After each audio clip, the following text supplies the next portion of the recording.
Hello అందరికీ నమస్కారం. Welcome back to let's learn holistically సమగ్రంగా నేర్చుకుందాం. మనం ఈరోజు ఈ టెక్స్ట్ బుక్‌లో ఫైనల్ లెసన్ అంటే ఈ టెక్స్ట్ బుక్‌లో మొదటి లెసనే వరుసలో చూసుకుంటే మనం లాస్ట్ నుంచి వచ్చాం కాబట్టి ఓవరాల్ లెసన్స్ అన్నీ కూడా డిస్కస్ చేసుకున్నాం. ఈరోజు లాస్ట్ లెసన్ అయినటువంటి బాల్యదశ గురించి డిస్కస్ చేద్దాం. ముఖ్యంగా ఈ బాల్యదశకు సంబంధించినటువంటి ఏ అంశాలు డిస్కస్ చేసుకుంటామంటే అసలు బాల్యదశ అంటే ఏమిటి? అలాగే అందరి పిల్లల బాల్యం ఒకేలా ఉంటుందా? వేరువేరుగా ఉంటే దానికి దారి చేసేటువంటి పరిస్థితులు ఏమిటి? బాల్య దశను ప్రభావితం చేసే అంశాలేమిటి? పిల్లల పెంపక విధానాలు పిల్లల బాల్య దశ నిర్మితపై ఏ రకంగా ప్రభావితం చూపుతాయి? ఇటువంటి అంశాలను మనం ఈరోజు డిస్కస్ చేద్దాం. ఓకే. ఫస్ట్ ఆఫ్ ఆల్ మనకి బాల్య దశ నిర్మాణం గురించి వివిధ శాస్త్రవేత్తలు ఇచ్చినటువంటి నిర్వచనాల గురించి చూద్దాం. అసలు బాల్యం అనేటువంటి భావన ఎలా మొదలైందంటే, జాన్ లాక్ విద్యాతాత్విక రచనలతో బాల్యం గురించినటువంటి ప్రస్తావన ప్రారంభమైందండి. జాన్ లాక్ తన రచనలతో ఫస్ట్ ఆఫ్ ఆల్ యూరోప్‌లో మనకి బాల్యం అనేటువంటి భావన మొదలైందని చెప్పుకోవచ్చు. 17, 18 శతాబ్దాల్లో బాల్యం అనేటువంటి భావన ఏర్పడింది. నెక్స్ట్ వికాసాత్మకంగాను, జైవికాత్మకంగాను మరి బాల్యంను ఏ ఏ కాలాల మధ్య కాలంగా గుర్తించారంటే, యెస్. ఫస్ట్ శైశవం అంటే మనకు పుట్టినప్పటి నుంచి 2 సంవత్సరాల వరకు శైశవం అంటాం గదా! ఇక్కడి నుంచి మనకి 18 సంవత్సరాల పైన మనకు వయోజన దశ అంటాం గదా! ఈ మధ్యలో ఏదైతే కాలం ఉంటదో దీన్నే బాల్యంగా వికాసాత్మకంగాను, జైవిక పరంగాను మనం గుర్తించాం. శైశవంకు, వయోజన దశకు మధ్య ఉన్న కాలాన్ని బాల్యంగా గుర్తించాం. మరి భారతదేశ న్యాయ శాస్త్రాల ప్రకారం న్యాయబద్ధంగా ఏంటంటే 14 సంవత్సరాల లోపు వయసు ఉన్న వాళ్ళందరినీ బాలలంటాం. 15-18 సంవత్సరాల వయసు ఉన్న వారిని మైనర్లుగా పేర్కొంటాం. దేని ప్రకారం? భారతదేశం న్యాయబద్ధంగా. న్యాయ శాస్త్రాల ప్రకారం ఇలా పేర్కొంటాం. నెక్స్ట్ ఫిలిప్ పెరిస్ అనేటువంటి శాస్త్రజ్ఞుడు 'సెంచరీ ఆఫ్ చైల్డ్‌హుడ్' అనేటువంటి ఒక గ్రంథాన్ని రాశాడు. ఫిలిప్ పెరిస్ అనేటువంటి శాస్త్రజ్ఞుడు 'సెంచరీ ఆఫ్ చైల్డ్‌హుడ్' అనేటువంటి గ్రంథాన్ని రాశాడు. ఈ గ్రంథం ప్రకారం బాల్యం అనేది ఒక సహజ సిద్ధం కాదని సమాజం ఏర్పరిచినటువంటి భావంగా పేర్కొన్నాడు. సెంచరీ ఆఫ్ చైల్డ్‌హుడ్ ఏదైతే ఉందో ఈ గ్రంథం గురించి గత టెట్‌లో అడిగాడు క్వెషన్ అనేది. ఓకే. ఈ గ్రంథం ప్రకారం ఏంటి? ఒక సహజ సిద్ధం కాదు బాల్యం అనేటువంటి భావన. అది సమాజం ఏర్పరిచినటువంటి భావన. ఎందుకంటే ఇతను యూరోప్‌లో 16వ శతాబ్దంలో బాల్యం గురించి కొన్ని భావనలు పెయింటింగ్ రూపంలోనూ, పాఠశాల రికార్డుల రూపంలోనూ, శిలాశాసనాల్లోనూ, కొందరు రచయితల రచనల్లోనూ కనిపించేయమాట. కాబట్టి బాల్యం అనేది సహజ సిద్ధం కాదు. అది ఇలా సమాజం ఏర్పరిచినటువంటి ఒక భావంగా తన 'సెంచరీ ఆఫ్ చైల్డ్‌హుడ్' అనేటువంటి గ్రంథంలో పేర్కొనడం జరిగింది. మనం ఆల్రెడీ డిస్కస్ చేసాం. జాన్ లాక్ రచనలతో బాల్యం అనేటువంటి భావన ఏర్పడిందనుకున్నాం కదా! ఈ జాన్ లాక్ అనబడేటువంటి వ్యక్తి ఏమంటాడంటే, బాల్యంలోని పిల్లల మనస్సు అంట ఏమీ రాయబడిన నల్లబల్ల లాంటిది, ట్యాబులా రాసా అని పేర్కొన్నాడండి. బాల్యంలోని పిల్లల మనస్సు ఏమీ రాయబడిన నల్లబల్ల లాంటిది అని పేర్కొన్నటువంటి వ్యక్తి ఎవరు? యెస్. జాన్ లాక్ అనబడేటువంటి వ్యక్తి. అందుకే జాన్ లాక్ విద్యాతాత్విక రచనలతోనే బాల్యం అనేటువంటి భావన ఏర్పడిందిగా మనం చెప్తాం. ట్యాబులా రాసా అని పేర్కొన్నాడు. మరి ఈ ఏమీ రాయబడినటువంటి బాలల మనస్సులోకి సరైన భావనలు, అభిప్రాయాలు నాటుకునేటట్లు లేదా ఏర్పడేటట్లు చేయడం తల్లిదండ్రులు, పెద్దల బాధ్యత అని జాన్ లాక్ సూచించడం జరిగింది. దాని తర్వాత మనకి ఇంగ్లాండ్‌లో పారిశ్రామికీకరణ మొదలైంది. ఆ పారిశ్రామికీకరణలో బాల కార్మికులను ఏర్పాటు చేసుకోవడం ప్రారంభించారు. దానివల్ల బాలలు తమ జీవితాన్ని, తమ బాల్యాన్ని కోల్పోయారన్నమాట. దానివల్ల కొంతమంది సమాజ శ్రేయస్సు కోరుకునేటువంటి వ్యక్తులు పోరాటం స్టార్ట్ చేశారు. ఆ పోరాట ఫలితంగా మరలా బాల్యానికి సంబంధించినటువంటి ఇంపార్టెన్స్ ఇవ్వడం, అలాగే బాలలు ఆడుకునేటువంటి క్రీడా సామాగ్రిని ఆ పారిశ్రామికీకరణలో భాగంగా తయారు చేయడం, బాలలకు సంబంధించిన రచనలు రాయడం ఇవన్నీ కూడా ప్రారంభమైనాయి. మరి ఇటువంటి బాల్యం అనేటువంటి పదానికి బ్రౌన్ ఇంగ్లీష్ తెలుగు డిక్షనరీ ప్రకారం ఏమని నిర్వచనం ఇస్తుందంటే, బ్రౌన్ ఇంగ్లీష్ తెలుగు డిక్షనరీ ప్రకారం బాల్యం అంటే ఏంటంటే, అంటే చైల్డ్ అనేటువంటి వర్డ్‌కి తెలుగు మీనింగ్ ఏంటంటే బిడ్డ, పిల్లకాయ అనేటువంటి డిక్షనరీలో ఈ మీనింగ్ వస్తుందన్నమాట. చైల్డ్ అనేటువంటి వర్డ్కి బిడ్డ, పిల్లకాయ అనేటువంటి మీనింగ్ ఇచ్చేటువంటి డిక్షనరీ ఏది? బ్రౌన్ ఇంగ్లీష్ తెలుగు డిక్షనరీ అన్నమాట. సిపి బ్రౌన్ తయారు చేశాడు కదా, అది.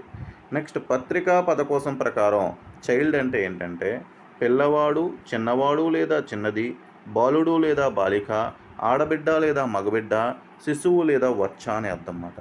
సిపి బ్రౌన్ తయారు చేసినటువంటి ఇంగ్లీష్ తెలుగు డిక్షనరీ ప్రకారం ఏంటి? చైల్డ్ అంటే బిడ్డ, పిల్లకాయ అని అర్థం. అదే పత్రికా పదకోశం ప్రకారం ఏంటి?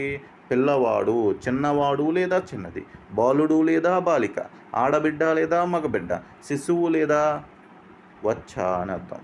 ఓకే, మరి యుఎన్ఓ ప్రకారం బాల్యం ఎప్పటి నుంచి ఎప్పటి వరకు? కుప్పస్వామి ప్రకారం ఎప్పటి నుంచి ఎప్పటి వరకు? సో ఇలా కొంతమంది శాస్త్రవేత్తలు, కొంతమంది విద్యావేత్తలు మనకి బాల్యం నిర్వచించేటువంటి ప్రయత్నం చేశారు. ఒకసారి అది చూద్దాం. యుఎన్ఓ ప్రకారం బాల్యం అంటే 18 సంవత్సరాల లోపు ఉన్న వారందరినీ కూడా బాలలు అని చెప్పి యుఎన్ఓ నిర్వచించింది. సో యుఎన్ఓ మనకి బాలల హక్కులు 1989లో ప్రసాదించిందండి. సో దాని ప్రకారం 18 సంవత్సరాల లోపు ఉన్నవారు. నెక్స్ట్ కుప్పస్వామి ప్రకారం శైశవం నుండి యవ్వనారంభ దశ వరకు ఉన్నటువంటి కాలాన్ని మనకి బాల్య దశగా పేర్కొనడం జరిగింది కుప్పస్వామి ప్రకారం. నెక్స్ట్ మెక్మిలన్ ప్రకారం ఏంటంటే పుట్టినప్పటి నుంచి కౌమార దశ వరకు ఉన్నటువంటి కాలాన్ని బాల్య దశగా పేర్కొనడం జరిగింది మెక్మిలన్ ప్రకారం. సో మెక్మిలన్ ప్రకారం, అదే మెక్మిలన్ అనేది ఒక డిక్షనరీ అన్నమాట. సో ఆ డిక్షనరీ ప్రకారం పుట్టినప్పటి నుంచి కౌమార దశ వరకు ఉన్నటువంటి కాలాన్ని మనకి బాల్య దశగా పేర్కొనడం జరిగింది.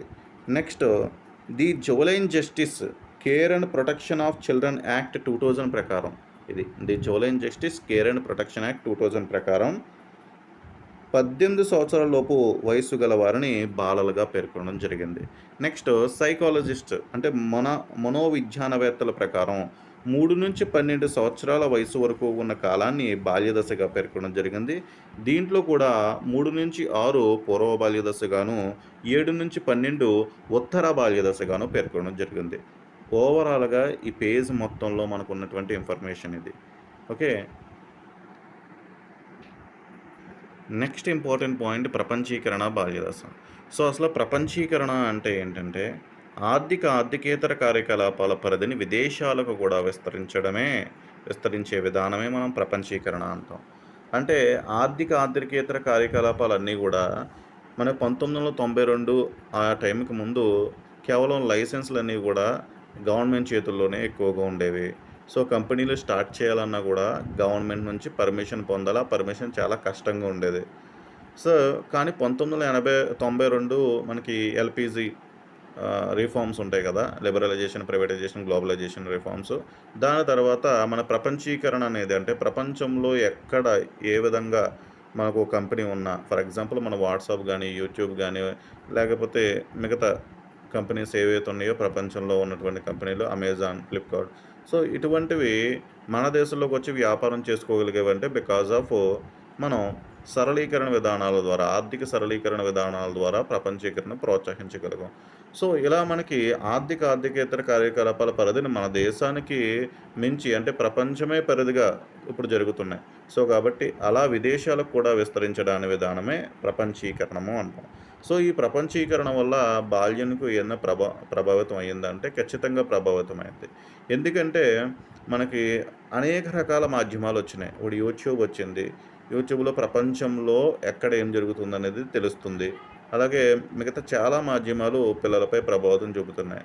ఇది పాజిటివ్ వేలో ప్రభావితం చూపుతున్నాయి, నెగిటివ్ వేలో ప్రభావితం చూపుతున్నాయి. ఒకటి పాజిటివ్ వే ఏంటంటే ప్రపంచీకరణ వల్ల వయసుకు మించి వాళ్ళకి తెలివితేటలు ఎక్కువ అవుతున్నాయి. ఎందుకంటే వాళ్ళు ఇంతకుముందు పెద్దలు ఏం చెప్తే అవే నేర్చుకునేవారు. కానీ ఇప్పుడు వారే సొంతంగా చేతిలో మాధ్యమం ఉండడం వల్ల, సోషల్ మీడియా ఉండడం వల్ల అనేక విషయాలు నేర్చుకోగలుగుతున్నారు. అదేవిధంగా నెగిటివ్ విషయాలు కూడా వాళ్ళు నేర్చుకునేటువంటి ఆస్కారం ఉంటుంది. కాబట్టి తల్లిదండ్రులు ఈ యొక్క ప్రపంచీకరణ నేపథ్యంలో ఈ యొక్క సోషల్ మీడియాపై కొంచెం జాగ్రత్త వహిస్తే సరిపోతుంది. సో ఇదంతా ఇంపార్టెంట్ కాదు. నెక్స్ట్ మనకి బాల కార్మికులు. సో బాల కార్మికుల గురించి ఒకసారి చూద్దాం. సో మరి బాల కార్మికులుగా ఎవరిని మనం పేర్కొంటామంటే బడిలో నమోదైన వారు ఉంటారు. సో బడిలో నమోదు కాని వారు ఉంటారు. సో బడిలో నమోదైనటువంటి పిల్లల్లో అందరూ స్కూలుకి వస్తారంటే మనకి 14 సంవత్సరాల వరకు చదువు కొనసాగించేవారు కొంతమంది మంచివారుంటారు. మధ్యలో బడి మానేసేవారు ఉంటారు. సో, ఈ మధ్యలో బడి మానేసేవారు అంటే బడిలో నమోదయ్యి మధ్యలో బడి మానేసేవారు. అసల బడిలో నమోదు కానిటువంటి పిల్లలు ఈళ్ళిద్దరిని కలిపి మనం బాల కార్మికులుగా తయారవుతున్నారండి వాళ్ళిద్దరూ.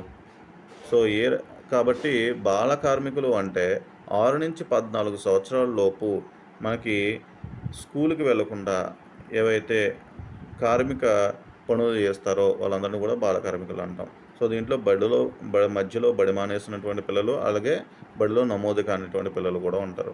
సో, ముఖ్యంగా తల్లిదండ్రుల యొక్క విద్య లేకపోవడం, పేదరికం మూలంగా వారు పిల్లల్ని ఆర్థిక కోణంలో చూస్తున్నారు. దానివల్ల బాల కార్మికులుగా ఎక్కువ మంది తయారవుతున్నారు. ఇంటర్నేషనల్ లేబర్ ఆర్గనైజేషన్ ప్రకారం బాల కార్మికులకి నిర్వచనం ఇచ్చారు. సో, పిల్లలు వారి బాల్యాన్ని, వారి సామర్థ్యాన్ని, గౌరవాన్ని పోగొట్టి, వారి భౌతిక, మానసిక వికాసాలకి హాని కలిగించే పనులలో నియమించినట్లయితే వారే బాల కార్మికులవుతారండి. సో, బాల కార్మికుల గురించి ఐఎల్ఓ నిర్వచనం చూస్తే, పిల్లలు వారి బాల్యాన్ని, వారి సామర్థ్యాన్ని, గౌరవాన్ని పోగొట్టి, వారి భౌతిక, మానసిక వికాసానికి హాని కలిగించే పనులలో నియమించినట్లయితే వారే బాల కార్మికులు అని చెప్పి ఇంటర్నేషనల్ లేబర్ ఆర్గనైజేషన్ అనేది పేర్కొంది. ఇంకా భారతదేశ జనాభా గణన 2001 జనాభా లెక్కల ప్రకారం 17 సంవత్సరాల వయసులోపు పిల్లలు పరిహారం లేదా వేతనం లేదా లాభం పొంది లేదా పొందకుండా ఆర్థిక ఉత్పత్తి కార్యకలాపాలలో పాల్గొన్న వారిని బాల కార్మికులుగా చెప్తారండి. సో, అంటే వాడికి జీతం వస్తున్నా, వేజెస్ రాకపోయినా, సో, వాడు 17 సంవత్సరాల లోపు ఉన్నాడంటే, వాడు ఒక పనిలో నిమగ్నమై ఉన్నాడంటే, ఖచ్చితంగా వాడిని బాల కార్మికుడిగా చెప్పొచ్చని చెప్పి మన 2001 జనాభా లెక్కలు పేర్కొంది. Next the mining act of 1952. The mining act of 1952 ఏం పేర్కొందంటే, 18 సంవత్సరాల కన్నా తక్కువ వయసు గల పిల్లలు గనుల్లో పనిచేయడాన్ని నిషేధించిందండి. సో, ఇది నిర్వచనం ఏం కాదు. జస్ట్ ఈ యాక్ట్ ప్రకారం ఏంటంటే 18 ఇయర్స్ లోపు ఉన్నటువంటి పిల్లలు గనుల్లో పనిచేయడం నిషేధం. The mining act 1952. Next UNESCO గణాంకాల ప్రకారం భారతదేశంలో సుమారు 28 మిలియన్ పిల్లలు, 28 మిలియన్ మనకి చైల్డ్ అనేటువంటి వ్యక్తులు. సో, 28 మిలియన్ పిల్లలు పనుల్లో నిమగ్నమై ఉన్నారు. పిల్లలంటే ఏ వయసు నుంచి ఏ వయసు వారు? 5-14 సంవత్సరాల వయసు వారు పనుల్లో నిమగ్నమై ఉన్నారు. ఎవరి ప్రకారం? యునిసెఫ్ ప్రకారం. నెక్స్ట్ బాలల పీడనం లేదా దురాచారం, చైల్డ్ అబ్యూజ్ అంటాం. నార్మల్గా చైల్డ్ అబ్యూజ్ అనేటువంటి పదాన్ని మనం లైంగిక పరమైనటువంటి హింసగా మాత్రమే చూస్తాం. కానీ మనం అంతకు మించి ఆలోచించాలి ఈ చైల్డ్ అబ్యూజ్ గురించి. ఏంటంటే రేపు ఎగ్జామినేషన్లో ఈ క్రింది వాటిలో చైల్డ్ అబ్యూజ్ కానిది అయినది అనేటువంటి అడగడానికి అవకాశం ఉంది. సో, ఇక్కడ మనం చూస్తే పిల్లలను నిర్లక్ష్యం చేయడం, భౌతికంగా, మానసికంగా హింసించడం, లైంగికంగా హింసించడం, ఉద్వేగపరంగా హింసించడం, దోపిడీకి గురి చేయడం, ఇవన్నీ కూడా బాలల పీడనం కింద పరిగణించబడతాయండి. పిల్లలను నిర్లక్ష్యం చేయడం అనేది ఎలా వస్తుందంటే, వారిని భౌతికంగా నిర్లక్ష్యం చేయడం. అంటే భౌతికంగా నిర్లక్ష్యం చేసి సరైన పర్యవేక్షణ చేయకపోతే అది నిర్లక్ష్యం చేయడం. అలాగే ఉద్వేగపరంగా వారికి సరైన ప్రేమానురాగాలు వారు కల్పించకపోయినట్లయితే ఉద్వేగపరంగా నిర్లక్ష్యం చేయడం. నెక్స్ట్ వైద్యపరంగా నిర్లక్ష్యం చేయడం.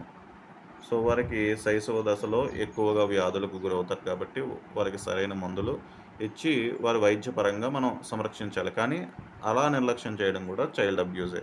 అలాగే విద్యాపరంగా నిర్లక్ష్యం చేయడం కూడా మనకి చైల్డ్ అబ్యూజ్‌లోకే వస్తుంది. సో, చైల్డ్ అబ్యూజ్ అంటే కేవలం లైంగిక హింస మాత్రమే అనుకుంటాం. కానీ ఇవన్నీ కూడా చైల్డ్ అబ్యూజ్‌లోకి వస్తాయి. మరి మన దేశంలో ఈ చైల్డ్ అబ్యూజ్ మీద ఏదైనా చట్టం ఉందంటే యెస్. మనకి పోక్సో యాక్ట్ అని మనకందరికీ తెలిసిన చట్టమే. 2012లో చేశారండి ఇది. The protection of children from sexual offences act మాట. Protection of children from sexual offences act మాట. సో, ఇది 2012లో చేశారు. అలాగే అప్పుడు చైల్డ్ లైన్ పేరుతో 1098 అనేటువంటి టోల్ ఫ్రీ నెంబర్ ద్వారా రక్షణ చర్యలు కూడా చేపట్టారు. 1098 ఇది 2012 పోక్సో యాక్ట్. పోక్సో అంటే నిర్వచనం ఏంటి? Protection of children from sexual offences act. ఇవన్నీ కూడా బాలలను పీడన నుండి రక్షించడానికి చేపట్టినటువంటి భారతదేశంలో చర్యలు. అలాగే ప్రపంచవ్యాప్తంగా కూడా అనేక చట్టాలు చేశాయండి. నెక్స్ట్ ఏంటంటే మనకి పేదరికం, బాల్యదశ నిర్మాణం. సో, పేదరికం వలన ఏమవుతుంది? వాళ్ళకి సరైన న్యూట్రిషన్ అనేది అందదు. సో, అంటే శారీరకంగా మనకి అభివృద్ధి చెందరు. అలాగే సమాజంలో ఒక గుర్తింపు ఉండదు. సో, అలాగే వాళ్ళ తల్లిదండ్రుల యొక్క మూఢనమ్మకాలు, ఆచార వ్యవహారాలు ఇవన్నీ కూడా వేరేగా అవివేకంగా ఉండడం వలన పిల్లలకు వాటినే పాటించడం జరుగుతుంది కాబట్టి మానసిక వికాసం కూడా జరగదు. సో, ఇలా అన్ని రకాల వికాసాలపై పేదరికం అనేది ప్రభావితం చూపిస్తుంది. మన ఎరిక్ ఎరిక్సన్ పేర్కొన్నట్లుగా సాంఘిక క్లిష్ట పరిస్థితులు ఏవైతే ఉంటాయో వాటిని ఎదుర్కోవడంలో ఈ యొక్క పేదరికం కలిగినటువంటి పిల్లలు ఖచ్చితంగా ఇబ్బంది పడతారు. నెక్స్ట్ మనకి సాంఘిక వికాసం అదే కుటుంబం సామాజికీకరణ. ఓకే. కుటుంబం సామాజికీకరణ చూద్దాం. సో, ప్రీమన్ షావల్ అభిప్రాయం ప్రకారం సామాజికీకరణ అంటే ఏంటంటే, సమాజంలోని సామూహిక ప్రమాణాలకు, సంప్రదాయాలకు, ఆచారాలకు, విలువలకు లోనై సఖ్యత, పరస్పర సహకార స్వభావాలను పెంపొందించుకోవడమే సామాజికీకరణ అని చెప్పి ప్రీమన్ షావల్ చెప్పారండి. సమాజంలో సామూహిక ప్రమాణాలకు, సంప్రదాయాలకు, ఆచారాలకు, విలువలకు లోనై సఖ్యత, పరస్పర సహకార స్వభావాలను పెంపొందించుకోవడమే సామాజికీకరణ అని ప్రీమన్ షావల్ చెప్పాడు. మరి ఇలా సమాజంలో సభ్యులుగా పాల్గొనడానికి కావాల్సినటువంటి సామర్థ్యాలనే మనం ఏమంటాం? సామాజికీకరణ అంటాం. ఈ సామాజికీకరణ జరపడంలో మన ముఖ్య పాత్ర పోషించేదేంటి ఫస్టు? కుటుంబం గదా! సో, ఫస్ట్ కుటుంబం నుంచే మనకి స్టార్ట్ అవుతుంది. మరి కుటుంబం 3 ప్రముఖ కార్యాలు నిర్వహిస్తుందని విట్మర్ హిచ్ అండ్ కొటెన్స్కియార్ పేర్కొన్నారండి. కుటుంబం 3 ప్రముఖ కార్యాలు నిర్వహిస్తుందని విట్మర్ హిచ్ అండ్ కొటెన్స్కియార్ పేర్కొన్నారు.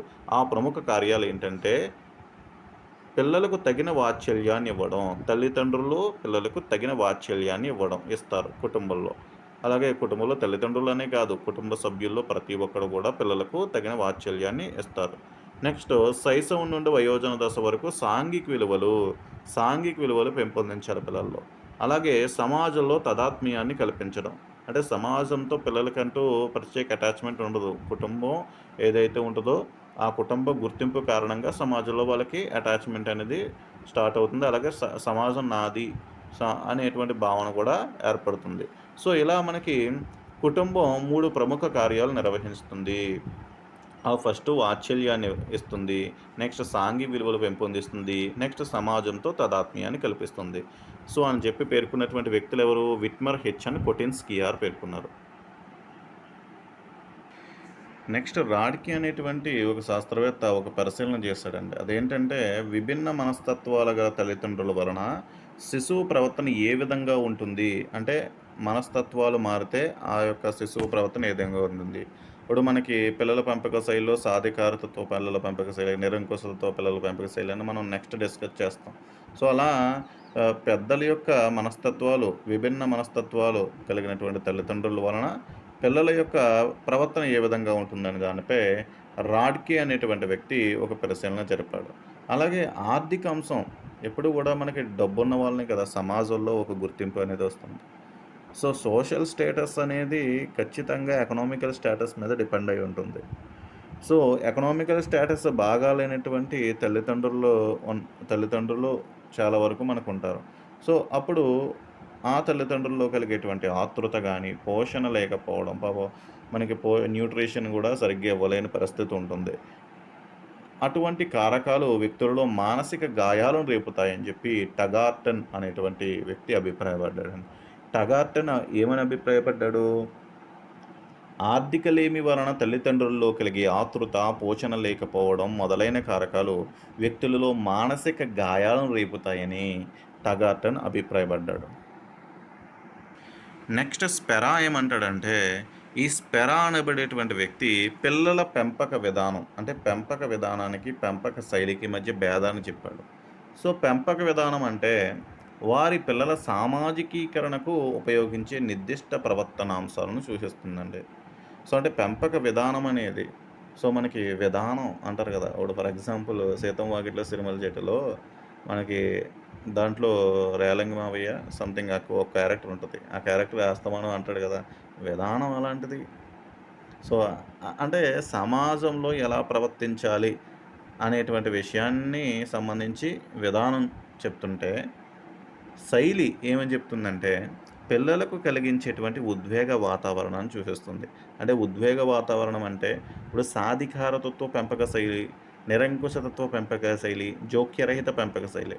సో, ఈ పెంపక శైలిలో మీరు చూస్తే అక్కడ పెద్దలు పిల్లల పట్ల ఎటువంటి ఉద్వేగాన్ని చూపుతున్నారు? అంటే వాళ్ళని ఫ్రీగా వదులుతున్నారా? లేపోతే నిరంకుశంగా కోపాన్ని ప్రదర్శిస్తూ వాళ్ళని నియంత్రిస్తున్నారా? సో, ఇటువంటివి మనకి పిల్లల పెంపక శైలి లేదా పెంపక శైలి అనేది వాళ్ళకి కలిగించేటువంటి ఉద్వేగ వాతావరణాన్ని సూచిస్తుందండి. ఓకేనా? స్పెరా గూడా అదే జెప్పాడు. విధానం అంటే సామాజీకరణకు దోహదం చేసేది. శైలి అంటే ఉద్వేగ వాతావరణాన్ని సూచించేది. నెక్స్ట్ వాలిన్ రీలే అభిప్రాయం ఏంటో చూద్దాం. తల్లి వయసుకు, గర్భధారణకు అనుగుణ్యత పొందటానికి చాలా దగ్గర సంబంధం ఉందని, మొదటి బిడ్డకు, రెండో బిడ్డకు మధ్య ఎక్కువ తేడా లేకుంటే తల్లికి మాతృత్వం పట్ల విసుగు పుడుతుందని. ఏంటండి?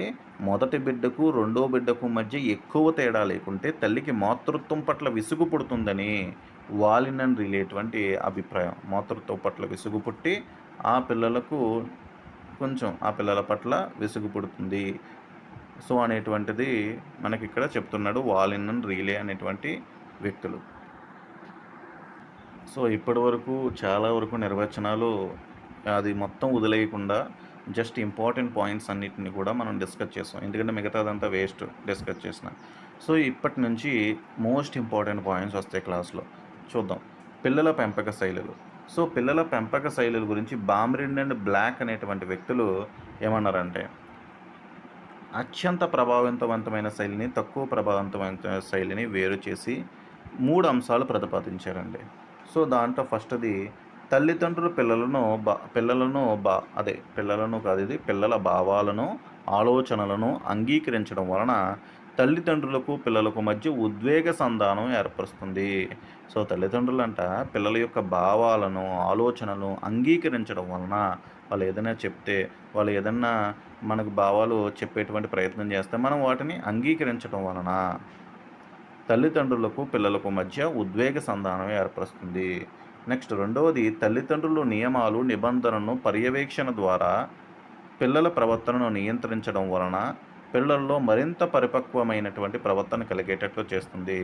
తల్లిదండ్రులు కొన్ని నియమాలు, రూల్స్ అండ్ రెగ్యులేషన్స్ ద్వారా పిల్లల యొక్క ప్రవర్తన ఎప్పటికప్పుడు పర్యవేక్షించి నియంత్రించడం వలన పిల్లల్లో మరింత పరిపక్వమైనటువంటి ప్రవర్తన కలిగేటట్టు చేస్తుందంట. నెక్స్ట్ పిల్లలకు స్వేచ్ఛనివ్వడం వలన వారిలో స్వావలంబన ప్రోత్సహిస్తుంది. అంటే సెల్ఫ్ రిలయన్స్, వారికి వారే ఏదైనా విషయాన్ని నేర్చుకునేటట్లుగా, జీవితంలో నిలదొక్కుకునేటట్లుగా మనకి వారికి స్వేచ్ఛనివ్వడం వలన సెల్ఫ్ రిలయన్స్ అనేది ప్రోత్సహిస్తుంది అని చెప్పి బామ్రిన్ అండ్ బ్లాక్ తమ పరిశోధనలో ఈ 3 విషయాలను తేల్చి చెప్పారు. మరి పిల్లల పెంపక శైలులు ఎన్ని రకాలు? సో, ముఖ్యంగా మనకి 4 రకాలుగా మనం చెప్పుకోవచ్చు. సాధికారతతో పెంపక శైలి, నిరంకుశతతో పిల్లల పెంపక శైలి, అంగీకారతతో పిల్లల పెంపక శైలి, జోక్యరహిత పిల్లల పెంపక శైలి. Very, very important. ఇక్కడి నుంచి ఖచ్చితంగా మనకి బిట్ రావడానికి అవకాశం ఉంది. సాధికారతతో పిల్లల పెంపక శైలి అంటే ఏంటంటే, ఇది మోస్ట్ పాజిటివ్ శైలి అండి ఇది. మోస్ట్ పాజిటివ్ స్టైల్ ఇది. సో, ఖచ్చితంగా ఈ శైలి అనేది మిగతా అన్ని శైలి కంటే బెటర్ అని చెప్పవచ్చు. ఎందుకంటే మనకి పిల్లల పెంపక శైలిలో మనకు 2 రకాలు మనం విభజించవచ్చు. ఏంటంటే ఫస్టు పూర్తిగా స్వేచ్ఛనిచ్చేయడం, పూర్తిగా స్వేచ్ఛనివ్వకుండా నియంత్రించేయడం. సో, పూర్తిగా స్వేచ్ఛనిచ్చామనుకోండి, వాళ్ళు ఆ స్వేచ్ఛను ఉపయోగించుకుని చెడు అలవాట్లకు లోనై పాడవడానికి అవకాశం ఉంది. పూర్తిగా స్వేచ్ఛనివ్వకపోయామనుకోండి, జీవితంలో సెల్ఫ్ రిలయన్స్ అంటే వాళ్ళు స్వావలంబన అనేది తగ్గిపోతుంది. వాళ్ళ కాళ్ళ మీద వాళ్ళు నిలబడడం అనేది ఉండదు. సో, అది కూడా అవకాశం ఉంటుంది. అన్నీ మనమే చేస్తే. సో, అలా కాకుండా ఈ రెండిటికి మధ్యలో ఉండేదే సాధికారతతో పిల్లల పెంపక శైలి. వాళ్ళకి ఎప్పుడు స్వేచ్ఛ అవసరమో అప్పుడు ఇస్తూ, వాళ్ళు ఏం చేస్తున్నారో నిరంతరం పర్యవేక్షిస్తూ, వారికి తల్లిదండ్రులకి మధ్య ఏదైనా భేదాభిప్రాయాలుంటే వాటిని చర్చాపూర్వకంగా మనకు చర్చించుకొని ఒక నిర్ణయానికి వస్తూ, ఒక ప్రజాస్వామ్యబద్ధంగా వారి యొక్క భావాలను కూడా అర్థం చేసుకొని, వారి యొక్క భావాలలో కూడా ఖచ్చితమైన మనకి హేతుబద్ధమైనటువంటి కారణాలుంటే వాటిని అమలుపరుస్తూ, సో వారికి గౌరవిస్తూ, వారిని ఎప్పుడూ కూడా పర్యవేక్షిస్తూ, వారికి కావలసిన చోట స్వేచ్ఛనిస్తూ ఉండేటువంటి శైలినే మనం సాధికారతతో పిల్లల పెంపక శైలి అంటామన్నమాట. అంటే ఇక్కడ రిమోట్ అనేది తల్లిదండ్రుల చేతిలో ఉన్నప్పటికీ వాళ్ళు ఓవరాల్‌గా తమ కంట్రోల్‌లో ఉంచుకోరు. సో, జస్ట్ ఎప్పుడు పెంచాలో, ఎప్పుడు తగ్గించాలో మొత్తం గూడా తల్లిదండ్రుల చేతుల్లో ఉంటుంది. సో, వారు బ్యాలెన్స్ చేస్తారన్నమాట ప్రతీదీ గూడా. నెక్స్ట్ నిరంకుశతతో పిల్లల పెంపక శైలి. సో, ఈ శైలిలో తల్లిదండ్రులు ఎలా ఉంటారంటే, ఎప్పుడు కూడా నిరంకుశంగా ఉంటారు. నేను చెప్పాను కదా! నువ్వు చెయ్యాల్సిందే. సో, నువ్వు నాకంటే చిన్నవాడివి. నువ్వు పుట్టావు గానీ నేను నీకు పుట్టలేదు కదా! సో, నీ మాటలు నేనెందుకు వినాలి? అనే టైప్‌లో ఉంటారన్నమాట ఇక్కడ తల్లిదండ్రులు. సో, దీనివల్ల ఏమవుతుందంటే, తల్లిదండ్రులు ఏదైతే కోపాన్ని ప్రదర్శిస్తారో, ఏదైతే ద్వేషాన్ని ప్రదర్శిస్తారో అదే పిల్లలకి అలవడుతుంది. పిల్లలకి అటువంటి సందర్భాలొచ్చినప్పుడు వాళ్ళు కూడా సేమ్ అదే ద్వేషాన్ని, అదే కోపాన్ని ప్రదర్శించడం జరుగుతుంది. సో, తల్లిదండ్రులు బలవంతంగా ఆహ్, అన్నిటి కూడా మనకి స్కూలుకి వెళ్ళే దగ్గర నుంచి హోంవర్క్ చేయించే దగ్గర వరకు కూడా అన్నిటిలో కూడా బలవంతం, శిక్షించడం. సో, ఇదే ధోరణి అవలంబిస్తారు. సో, కాబట్టి పిల్లలలో తల్లిదండ్రుల పట్ల ప్రేమానురాగాలు కొంచెం తక్కువగా ఉంటాయి. ఈ యొక్క పెంపక శైలి ఉన్నటువంటప్పుడు. ఒకవేళ పిల్లలకి కావాల్సింది దొరకలేనప్పుడు, అనుకున్నది కానప్పుడు, వారి తల్లిదండ్రులు ఎలా అయితే ప్రవర్తిస్తున్నారో, అలాగే బల ప్రదర్శన ద్వారా ప్రవర్తిస్తారండి. సో, ముఖ్యంగా బాలికల కంటే అధిక కోపాన్ని, బహిరంగ విధేయతను చూపిస్తారు. నెక్స్ట్ అంగీకారతతో పిల్లల పెంపక శైలి. సో, ఈ ఓల్డ్‌లోనే ఉంది కదా! అంగీకారతతో పిల్లల పెంపక శైలి అనేది. అంగీకారతత్వ అంటే ఈ రకం తల్లిదండ్రులు పిల్లల పట్ల ప్రేమను కలిగి ఉండరు. పిల్లల భావాలను, ఆలోచనలను ఆమోదిస్తారు. వీరు పిల్లల పట్ల అవసరానికి మించిన శ్రద్ధ చూపవచ్చు లేదా అసలు పట్టించుకోకపోవచ్చు మాట.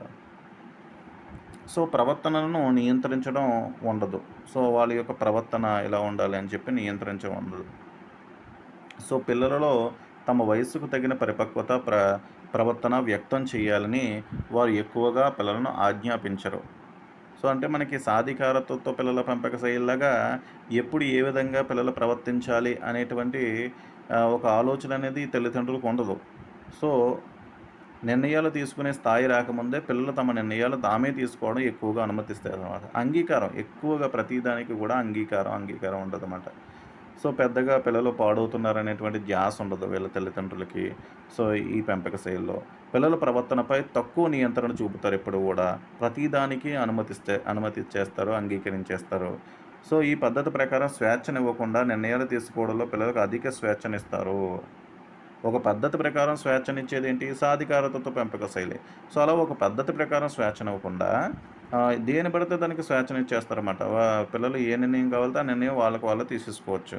సో, మంచి నడవడిక నేర్పడంపై పెద్ద పట్టింపు కూడా ఉండదు. ఎందుకంటే పిల్లల పట్ల పెద్దగా ప్రేమ ఉండదు కదా ఇక్కడ. సో, దానివల్ల పిల్లలు ఎలా పోతే మనకెందుకు అని అనుకుంటారన్నమాట. సో, ఈ రకం తల్లిదండ్రుల్లో చాలామంది తాము పిల్లలపై చూపగల ప్రభావం పట్ల తక్కువ నమ్మకాన్ని కలిగి ఉంటారు. అంతే కదా! సో, పిల్లలపై ఇప్పుడు మన ప్రభావం ఎక్కువుంది అని మనకనిపించిందనుకోండి, అప్పుడు మనం కరెక్ట్‌గా ఉంటాం. కానీ మన ప్రభావం పెద్ద ఉండదులే జీవితం వాడిది, మన జీవితం మనదే అనుకున్నామనుకో, వాడి ముందే ఆహ్, చెడు ప్రవర్తన అనేది మనం కనబరుస్తుంటే ఖచ్చితంగా వాడు అదే ఫాలో అవుతాడు. నెక్స్ట్ మరి ఈ పిల్లల్లో ఎలాంటి ప్రవర్తన కనబరుస్తారంటే, ఈ పిల్లలు ఎదురు సమాధానం చెప్తారు. అవిధేయత ప్రదర్శిస్తారు. తిరుగుబాటు ధోరణి కలిగి ఉంటారు. ఎక్కువగా చిన్నప్పటి నుంచి స్వేచ్ఛనిచ్చేయడం వల్ల ప్రతి దానికి ఎదురు సమాధానం చెప్పడం, అవిధేయత చూపడం, తిరుగుబాటు ఏదైనా ఒకటి అనకనక ఏదైనా ఒకటి అన్నా సరే దాన్ని చాలా తిరుగుబాటు ధోరణిలో కలిగి ఉంటారన్నమాట. ఈ పిల్లలు ఇతర పిల్లల కన్నా ఎక్కువగా తల్లిదండ్రులపై ఆధారపడి ఉండరు. ఎందుకంటే ఎక్కువగా చిన్నప్పటి నుంచి స్వేచ్ఛగా తమ సొంత నిర్ణయాలు తాము తీసుకోవడం వల్ల ఉండరు. సమస్యలను పరిష్కరించుకోవడంలో తక్కువ పట్టుదల కలిగి ఉంటారు. సో, పెద్దగా వీళ్ళకి ఖచ్చితంగా సాధించాలి, ఏదో చెయ్యాలి అనేటువంటి పట్టుదలనేది ఉండదు. సో, పాఠశాల సాధన కూడా తక్కువగా ఉంటది. ఎప్పుడు గూడా స్కూలుకి వెళ్ళాలనుకోరు. బయటికి వెళ్ళి స్వేచ్ఛగా తిరగాలనుకుంటారనమాట. అధిక సామాజిక వ్యతిరేకత ప్రవర్తన కలిగి ఉంటారు. సో, అందరితోటి గొడవలు పెట్టుకోవడం. అధిక సామాజిక ప్రవర్తన అనమాట. సో, అంటే సమాజం వీళ్ళని ఖచ్చితంగా వ్యతిరేకిస్తుంది. సో, కాబట్టి అంగీకారతత్వ పిల్లల పెంపక శైలి అనేది కూడా మంచిది కాదు. సో, నిరంకుశతత్వం అంటే దేనికి అంగీకరించకపోవడం. అంగీకారతత్వం అంటే ప్రతిదానికి అంగీకరించేయడం. సో, ఈ 2 గూడా కరెక్ట్ కాదు. ఎప్పుడు దేనికి అంగీకరించాలనేది తెలిసేదే సాధికారతత్వం. అది కరెక్ట్. నెక్స్ట్ జోక్యరహిత పిల్లల పెంపక శైలి. అసలే అన్‌ఇన్వాల్వ్డ్ మాట ఇది. అసలు ఇన్వాల్వ్‌మెంటే ఉండదు. ఇక్కడ తల్లిదండ్రుల ఇన్వాల్వ్‌మెంటే ఉండదు. ఎటువంటి ఉద్దేశాన్ని కలిగి ఉండరు. ఇది అంగీకారతత్వ పిల్లల పెంపక శైలి కంటే దారుణం ఇది. సో, ఈ పిల్లల పెంపక శైలిలో తల్లిదండ్రులు ఉపసంహరణ విత్‌డ్రా స్వభావం కలిగి ఉంటారు. ఇంక వదిలేస్తారన్నమాట. ఇంక పిల్లల్ని పట్టించుకోరు. ఈ రకమైన శైలిలో తల్లిదండ్రులు పిల్లల్ని తక్కువగా స్వీకరించడం, పిల్లల ప్రవర్తన నియంత్రణను పూర్తిగా వదిలివేయడం, పిల్లలకు స్వేచ్ఛనివ్వడంలో విభిన్న దృక్పథాలు కలిగి ఉండడం మొదలైనవి ఉంటాయి. సో, వీరిలో అధిక శాతం పిల్లల ప్రవర్తనను నియంత్రించరు. సో, పిల్లల పెంపకం పట్ల నిర్లక్ష్య ధోరణిని కనబరుస్తారు. ఈ రకమైన పిల్లలు తరచుగా ఉద్వేగ అస్థిరత్వతలకు లోనవ్వడం మాట. ఎందుకంటే ఉద్వేగ అస్థిరత్వతలు ఎందుకు లోనవుతారు? మన కుటుంబం అనేది ఎప్పుడు కూడా ఏం చేయాలి? వాత్సల్యాన్ని కనబరచాలి. సో, కానీ ఇక్కడ అలా ఉండదు. పట్టించుకోరు కదా తల్లిదండ్రులు. దానివల్ల ఏమవుతుంది? పాపం వాళ్ళు ఎప్పుడు కూడా ఉద్వేగ అస్థిరత్వకు, డిప్రెషన్‌కి లోనవుతారు. సో, అలాగే తల్లిదండ్రులు కూడా తరచుగా డిప్రెషన్‌కి లోనవుతారు. అలాగే అధిక ఒత్తిడి కలిగి ఉండడం వలన, నిరాశ, నిస్పృహలకు లోనవ్వడం వలన తమ పిల్లలపై శ్రద్ధ చూపరమాట. ఎక్కువగా వారికంటూ ఒక స్పెషల్ వరల్డ్ ఉంటుంది వాళ్ళకి. అంటే ఫర్ ఎగ్జాంపుల్ వర్క్‌లో బిజీగా ఉన్నారనుకోండి, అప్పుడు ఇంక పిల్లల్ని పట్టించుకోరు. వాళ్ళ డిప్రెషన్‌లో వాళ్ళుంటారు. సో, పిల్లలు కూడా పాపం ప్రేమ వాత్సల్యాన్ని కోల్పోతారు. మరి ఈ పిల్లల్ని ఎక్కువ మంది పాఠశాల సాధనలో వెనుకబడతారండి. సో, ఎందుకంటే మానసిక ఆరోగ్యం సరిగ్గా ఉండదు వీళ్ళకి. సరైన సమయంలో సరైన వాత్సల్యం, ప్రేమ, అనురాగాలు అనేవి పిల్లలకి అందవు. దానివల్ల వాళ్ళు పాఠశాల సాధనలో కూడా వెనుకబడతారు. కోపం, అవపాతం, సంఘ వ్యతిరేక ధోరణి కలిగి ఉంటారు. అంటే సంఘ వ్యతిరేక ధోరణిని మనకి అంగీకారతత్వ పిల్లల పెంపక శైలిలో ఉన్నటువంటి పిల్లలు కలిగి ఉన్నారు. అలాగే ఈ యొక్క జోక్యరహిత పిల్లల పెంపక శైలిలో ఉన్నటువంటి పిల్లలు కూడా కలిగి ఉన్నారు. ఓవరాల్‌గా మనం చెప్పాలంటే సాధికారతతో పిల్లల పెంపక శైలి అనేది బెస్ట్. ఎప్పుడు ఎలా స్వేచ్ఛనివ్వాలో, పిల్లలు ఏం చేస్తున్నారో నిరంతరం పర్యవేక్షిస్తూ సో, ఉండేటువంటి పిల్లల పెంపక శైలి ది బెస్ట్ పెంపక శైలి ఏంటంటే సాధికారతతో పిల్లల పెంపక శైలి. ఓకేనా? నెక్స్ట్ పాఠశాల సామాజికీకరణ. సో, ఇక్కడ పాఠశాల అనేది సామాజికీకరణలో చాలా ముఖ్యమైన పాత్ర పోషిస్తుందండి. ఎందుకంటే సాంఘిక వికాసానికి అవసరమైనటువంటి సర్దుబాట్లు ఏవైతే ఉన్నాయో అవి ఎక్కువగా పాఠశాలలోనే పిల్లలు నేర్చుకుంటారు. సో, ఎందుకంటే ఇంటి దగ్గర తల్లిదండ్రులు సంరక్షణలో పెరిగినటువంటి పిల్లలు, వాళ్ళ తల్లిదండ్రులు మాక్సిమం కూడా అన్ని పనులు వారే చేస్తూ వీళ్ళను బాలలుగా, పిల్లలుగా చూడడం వల్ల వీరికి పెద్దగా సాంఘీకరణకి ఎక్కువగా, అలాగే స్వావలంబనకి ఎక్కువగా అవకాశాలుండవు.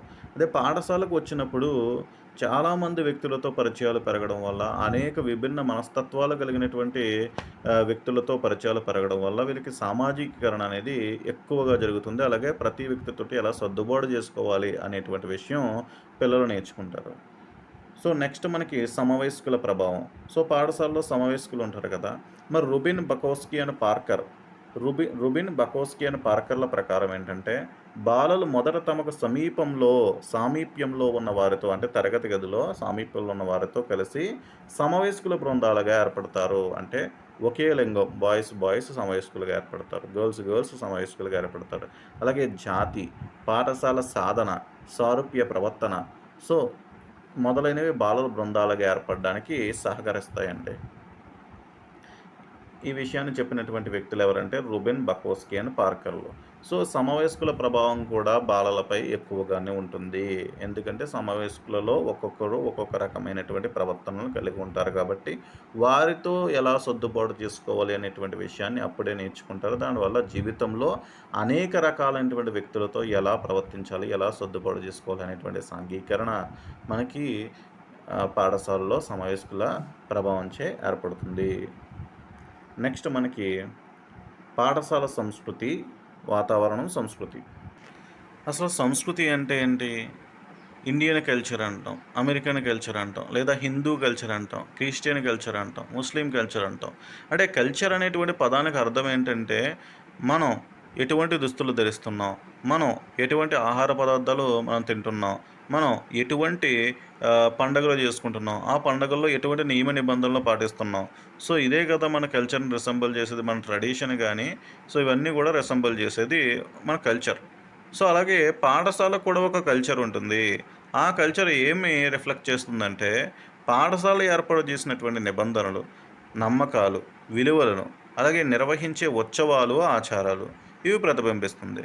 సో, పాఠశాల సంస్కృతి అనేటువంటి భావనను విల్లార్డ్ వాలర్ అనేటువంటి సామాజికవేత్త 1932లో 'ది సోషియాలజీ ఆఫ్ టీచింగ్' అనేటువంటి పుస్తకంలో ప్రస్తావించాడు. అంటే విల్లార్డ్ వాలర్ రచన ఏంటి? 'The sociology of teaching'. ఆ సోషియాలజీ ఆఫ్ టీచింగ్‌లో దేని ప్రస్తావన ఉంది? పాఠశాల సంస్కృతి యొక్క ప్రస్తావన అనేటువంటిది ఉంది. సో, అతని ప్రకారం ప్రతి పాఠశాలకు తనదైన సంస్కృతి ఉంటుంది. దీనిలో బాలల ప్రవర్తనను, సంబంధాలను నిర్మించేందుకు గల పాఠశాలలో పాటించవలసినటువంటి ఆచారాలు, నైతిక నియమావళి అన్నీ గూడా ఇమిడి ఉంటాయి అని చెప్పి విల్లాడ్ వాలర్ చెప్పాడండి. సో, విల్లాడ్ వాలర్ ఏ పుస్తకాన్ని రచించాడు? 'ది సోషియాలజీ ఆఫ్ టీచింగ్' అనేటువంటి పుస్తకాన్ని. దాంట్లో ఏ అంశాన్ని చర్చించాడు? పాఠశాల సంస్కృతి అనేటువంటి అంశాన్ని. సో, అలాగే పాఠశాల సంస్కృతి అనేటువంటిది ప్రతి పాఠశాలకు ఉంటుంది. దాంట్లో పిల్లలలో పిల్లలలో మంచి ప్రవర్తనను, సంబంధాలను నిర్మించేందుకు కావాల్సినటువంటి ఆచారాలు, నైతిక నియమావళి అన్నీ కూడా ఇమిడి ఉంటాయని చెప్పాడు. So, next Pullin and Hargreaves. Pullin and Hargreaves ప్రకారం ఏంటంటే, పాఠశాలలో వైయక్తిక సహకార సంబంధమైనటువంటి సంస్కృతులు ఉంటాయని పేర్కొన్నటువంటి వ్యక్తులు ఎవరంటే పుల్లెన్ అండ్ హర్గ్రీవర్ మాట. పాఠశాలలో వైయక్తిక మరియు సహకార సంబంధమైనటువంటి సంస్కృతులు ఉంటాయని పేర్కొన్నది Pullen and Hargreaves. Next important Skinner. ఈ స్కిన్నర్ ఏమని పేర్కొంటాడంటే, పాఠశాలలో పిల్లలలో అభివృద్ధి చెందిన సంబంధాలు వారి యొక్క ధనాత్మకమైన వికాసంలో కీలక పాత్ర వహిస్తాయి. పాఠశాలలోని పిల్లల్లో అభివృద్ధి చెందుతాయి కదా! సంబంధాలు అంటే సమవయస్కులతో సంబంధాలు గానీ, లేకపోతే పరిసరాలతో సంబంధాలు గానీ, ఇవన్నీ గూడా వారి యొక్క ధనాత్మక వికాసంలో ఒక పాజిటివ్ డెవలప్‌మెంట్‌లో కీలక పాత్ర పోషిస్తాయని చెప్పినటువంటి వ్యక్తి స్కిన్నర్. నెక్స్ట్ పాఠశాల సంస్కృతి బాలల ప్రవర్తనలో ఏది ముఖ్యం, ఏది విలువైనది అనే అంశాలపై దృష్టి సారిస్తున్నట్లుగా సారించేటట్లు చేస్తుందని పీటర్సన్ అండ్ డీలే పేర్కొన్నారు. సో, పీటర్సన్ అండ్ డీలే ఏమని పేర్కొన్నారంటే, పిల్లలు యొక్క ప్రవర్తనలో ఏది ముఖ్యం, ఏది విలువైనది అనే అంశాలపై దృష్టి సారించేటట్లు ఏది చేస్తుంది? పాఠశాల సంస్కృతి చేస్తుంది. ఎవరి ప్రకారం? పీటర్సన్ అండ్ డీల్ ప్రకారం మాట. అలాగే ఇతను ఏమంటాడంటే, పాఠశాల సంస్కృతి పాఠశాల ఉత్పాదకతను, సమర్థతను పెంపొందిస్తుందని కూడా పేర్కొన్నాడు. పాఠశాల సంస్కృతి అంటే స్కూల్ కల్చర్ అనేది దాని యొక్క స్కూల్ ప్రొడక్షన్‌లోనూ, అలాగే సమర్థతలోనూ మనకి కీలక పాత్ర పోషిస్తుంది, పెంపొందిస్తుంది అని చెప్పినటువంటి వ్యక్తులు పీటర్సన్ అండ్ డీలే అనేటువంటి వ్యక్తులు. నెక్స్ట్ మనకి ఉపాధ్యాయుల ప్రభావం. మనకు తెలుసు పిల్లల యొక్క ప్రవర్తనపై ఉపాధ్యాయులు యొక్క ప్రభావం చాలా ఉంటుంది. చాలామంది పిల్లలు వాళ్ళ తల్లిదండ్రుల కంటే ఉపాధ్యాయుల్ని ఎక్కువగా నమ్ముతారు. నిజంగా ఒక ఫర్ ఎగ్జాంపుల్ మ్యాథమెటిక్స్ సమ్ ఉందనుకోండి. ఆ సమ్‌ని స్కూల్‌లో టీచరు ఒక రకంగా తప్పుగానే చెప్పాడనుకోండి. ఇంటికి వెళ్ళినప్పుడు తల్లిదండ్రులు అది తప్పు అన్నా సరే, మా సార్ ఇదే చెప్పారు, ఇదే కరెక్టు అంటారు. అంటే అంత నమ్మకాన్ని మనకు కనబరుస్తారండి. సో, పిల్లలు. సో, కాబట్టి ఉపాధ్యాయులు ఎప్పుడూ కూడా కేవలం విద్యాపరంగా వాళ్ళని డెవలప్ చేయడం మాత్రమే కాకుండా, నైతిక పరంగా అలాగే వాళ్ళు ఆదర్శంగా ఉంటూ, వాళ్ళు ఒక నమూనా ప్రవర్తనను ప్రదర్శిస్తూ ఉంటే పిల్లలు కూడా దాన్ని పాటిస్తూ ఉంటారు. సో, ఒకవేళ సరిగ్గా లేకపోతే విద్యార్థి సంబంధాలు సరిగ్గా లేకపోతే పిల్లలు స్కూలుకి రావడానికి విముఖత చూపిస్తారు. స్కూలు పట్ల ఆకర్షణే కోల్పోతారు. సో, కాబట్టి ఒక విద్యార్థి సంబంధాలనేవి చాలా బలంగా ఉంటే విద్యార్థి వికాసం అంత పురోగతి చెందుతుంది. నెక్స్ట్ ఉపాధ్యాయుని అంచనాలు మరియు పాఠశాల సాధన. సో, దీంట్లో మోస్ట్ ఇంపార్టెంట్ పాయింట్ పిగ్మేలియన్ ఫలితం. ఉన్నత అంచనాలు మెరుగైన ప్రదర్శనకు దారితీయడాన్నే పిగ్మేలియన్ ఎఫెక్ట్ అంటారండి. ఉన్నత అంచనాలు మెరుగైన ప్రదర్శనకు దారితీయడాన్ని పిగ్మేలియన్ ఎఫెక్ట్ అంటారు. అంటే మీరు టెట్‌లో 150కి 150 వస్తే రావు. అది పక్కన పెడితే, రావాలి అని కోరుకుంటే ఖచ్చితంగా దాని చెంతకైనా మీరు చేరతారు. అంటే ఖచ్చితంగా 140, 130కైనా మీరు చేరతారు. సో, అదే మీరు 90కే పెట్టుకున్నారనుకోండి, అప్పుడు మీకు 50 కూడా రావు. సో, కాబట్టి ఉన్నత అంచనాలు ఎప్పుడు కూడా మెరుగైన ప్రదర్శనకు దారితీస్తాయి. అలాగే పాఠశాలలో కూడా మనం తార్కికంగా ఎక్కువగా ఒత్తిడి చేయకుండా, వాళ్ళ సామర్థ్యాలేంటో మన పిల్లల సామర్థ్యాలు మనకు తెలుస్తాయి. సో, కాబట్టి వాళ్ళు నువ్వు చెయ్యగలవు, చెయ్యగలవు, చెయ్యగలవు అనేటువంటి ఒక ఉన్నతమైనటువంటి అంచనాలు వాళ్ళ మీద పెట్టామంటే, అవి మెరుగైన ప్రదర్శనకు దారితీస్తాయి. సో, ఇక్కడ ఉన్నత అంచనాలు అని జెప్పి వాళ్ళ శక్తికి మించిన అంచనాలని గాదు. తన తన పరిధిలో ఉన్నటువంటి అంచనాలనే మనం ఇస్తే ఖచ్చితంగా వాళ్ళు మెరుగైన ప్రదర్శన కనబరుస్తారు. నెక్స్ట్ బడి బయట పిల్లలు. సో, బయట పిల్లలు అని ఎవరినంటాం? ఆర్టీ యాక్ట్ ప్రకారం 6-14 సంవత్సరాల వయస్సు గల పిల్లలందరికీ ఉచిత నిర్బంధ విద్యను అందించాలి గదా! సో, మరి బడి బయట పిల్లలు అంటే ఎవరంటే, పాఠశాలలో నమోదు కాని పిల్లలు ఎవరైతే ఉన్నారో 6-14 సంవత్సరాల పిల్లలు, పాఠశాలలో నమోదు కాని పిల్లలు ఎవరైతే ఉన్నారో వాళ్ళందరూ కూడా బడి బయట పిల్లలు. అలాగే పాఠశాలలో నమోదై మధ్యలో మానేసిన వారు, హాజరు కాని పిల్లలు ఎవరైతే ఉన్నారో వాళ్ళందరూ కూడా. అలాగే మధ్యలో బడి మానేసేవారు. అలాగే అస్సలు ఆవాస ప్రాంతాల్లో పాఠశాల లేక నమోదు కాని పిల్లలు. వాళ్ళ దగ్గరలో ఎక్కడ కూడా పాఠశాల లేక నమోదు కాని పిల్లలు. అంటే పాఠశాల బయట ఉన్నటువంటి 6-14 సంవత్సరాల పిల్లలందరూ కూడా మనకి బడి బయట పిల్లలుగానే చెప్పవచ్చు. నెక్స్ట్ పిల్లల ప్రవర్తనను అంచనా వేయడానికి రీసెర్చ్ చేస్తాం మనం. సో, ఆ రీసెర్చ్ చేయడానికి డేటాని సేకరిస్తాం. సో, ఈ సేకరించేటువంటి పద్ధతులు చాలా రకాలుగా ఉంటాయి.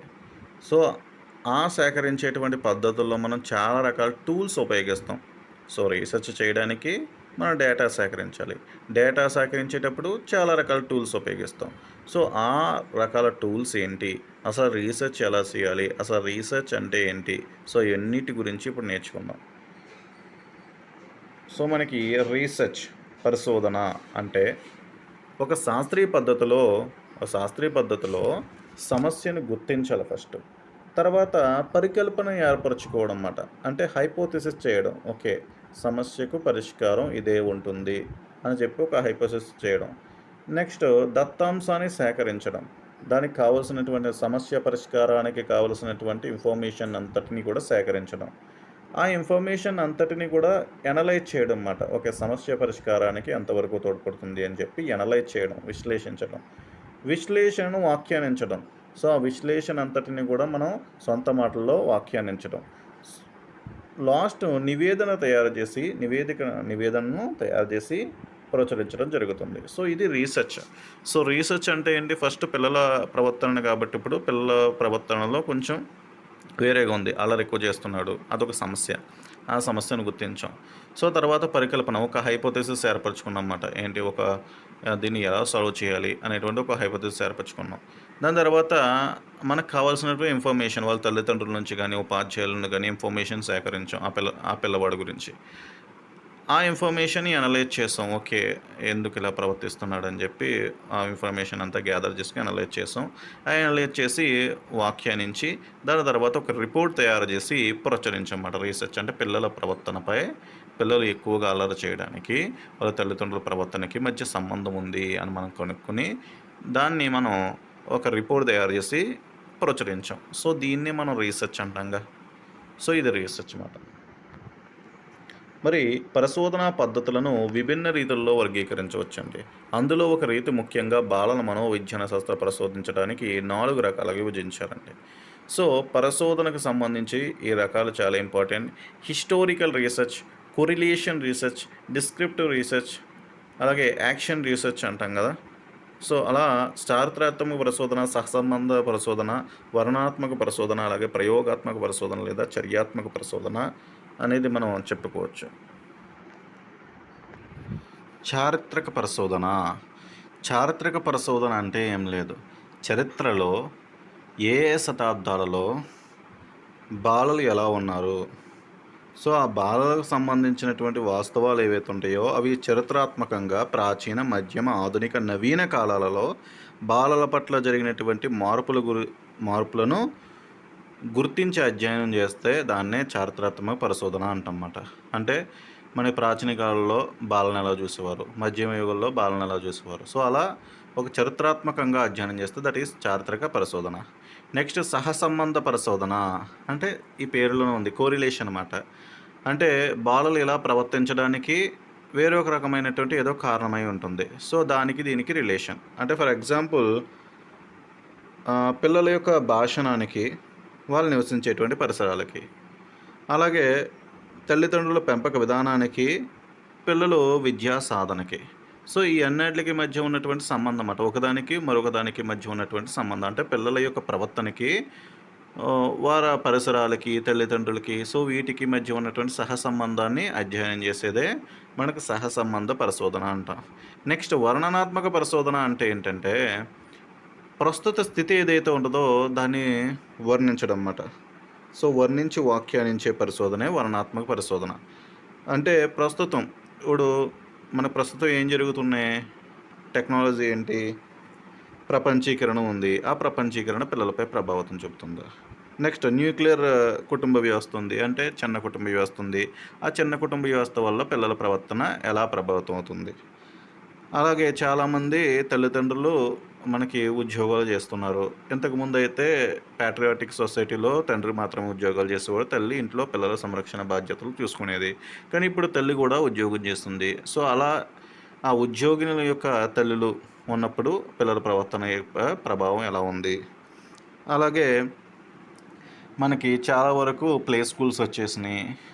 చిన్నప్పుడే స్కూల్స్‌లో వేసేస్తున్నారు. అలాగే సోషల్ మీడియా గానీ, కంప్యూటర్స్ గానీ, మొబైల్ గేమ్స్ గానీ, వీడియో గేమ్స్ గానీ, ఇవన్నీ ప్రస్తుతం జరుగుతున్నటువంటి టెక్నాలజీ ఏవైతే ఉన్నాయో పరిస్థితులు, వాటిని అధ్యయనం చేసి, వాటిని వర్ణించి, వ్యాఖ్యానించేటువంటి పరిశోధనే మనం వర్ణనాత్మక పరిశోధన అని చెప్పవచ్చు. ఈ వర్ణనాత్మక పరిశోధనకి ముఖ్యంగా మన పరిపుచ్చను ఉపయోగిస్తాం, ఇంటర్వ్యూను ఉపయోగిస్తాం, సర్వేను ఉపయోగిస్తాం, అబ్జర్వేషన్ పరిశీలనను ఉపయోగిస్తాం, సంఘటన రచన పద్ధతులు, ఎనక్డోటల్ రికార్డ్స్ను ఉపయోగిస్తాం. సో, ఇవన్నీ కూడా మనం ఈ పద్ధతిలో ఉపయోగిస్తాం. నెక్స్ట్ ప్రయోగాత్మక పరిశోధన చాలా ఇంపార్టెంట్ అండి. ఒకసారి డిస్కస్ చేద్దాం అది. ఫస్ట్ ఆఫ్ ఆల్ ప్రయోగం అంటే ఏంటి? సో, ప్రయోగం అంటే ఒక విషయాన్ని జాగ్రత్తగా నియంత్రించినటువంటి పరిస్థితుల్లో ఏమవుతుందో లేక ఏం జరుగుతుందో అని విశ్లేషణపూర్వకంగా వర్ణించడాన్ని ప్రయోగం అంటాం. ఫర్ ఎగ్జాంపుల్ కొహిలర్ అంతర్దృష్టి అభ్యాసన సిద్ధాంతంలో ఒక సింపాంజీని ఒక గదిలో ఉంచి ఆ గదిలో మనకి ప్రయోగం చేశాడు. సో, ఆ గదిలో మనకి ప్రయోగం అంటే ఈ నిర్వచనానికి ఆ యొక్క ప్రయోగానికి మధ్య సంబంధం ఏంటి? ఇక్కడ ఒకసారి నిర్వచనం చూడండి. ఒక విషయాన్ని జాగ్రత్తగా నియంత్రించిన పరిస్థితుల్లో. సో, జాగ్రత్తగా నియంత్రించాడు కదా, ఒక గదిలో పెట్టి నియంత్రించాడు. సో, ఏమవుతుందో అంటే ఏం జరుగుతుందో అంటే ఆ చింపాంజీ ఏం చేస్తుందో, ఎలా ఆ యొక్క అరటిపళ్ళ గెలని ఎలా అయితే వేలగట్టాడో ఆ యొక్క గెలని ఎలా అందించుకుంటుందో, సో అనేటువంటి ఒక విషయాన్ని గమనించడానికి నియంత్రించాడు. అవన్నీ కూడా విశ్లేషించాడు. సో, ఇదే కదా ప్రయోగం అంటే. సో, కాబట్టి ప్రయోగం అంటే ఒక విషయాన్ని జాగ్రత్తగా నియంత్రించిన పరిస్థితుల్లో ఏమవుతుందో లేక ఏం జరుగుతుందో అని విశ్లేషణపూర్వకంగా వర్ణించడాన్నే ప్రయోగం అంటాం. ఈ రకం పరిశోధన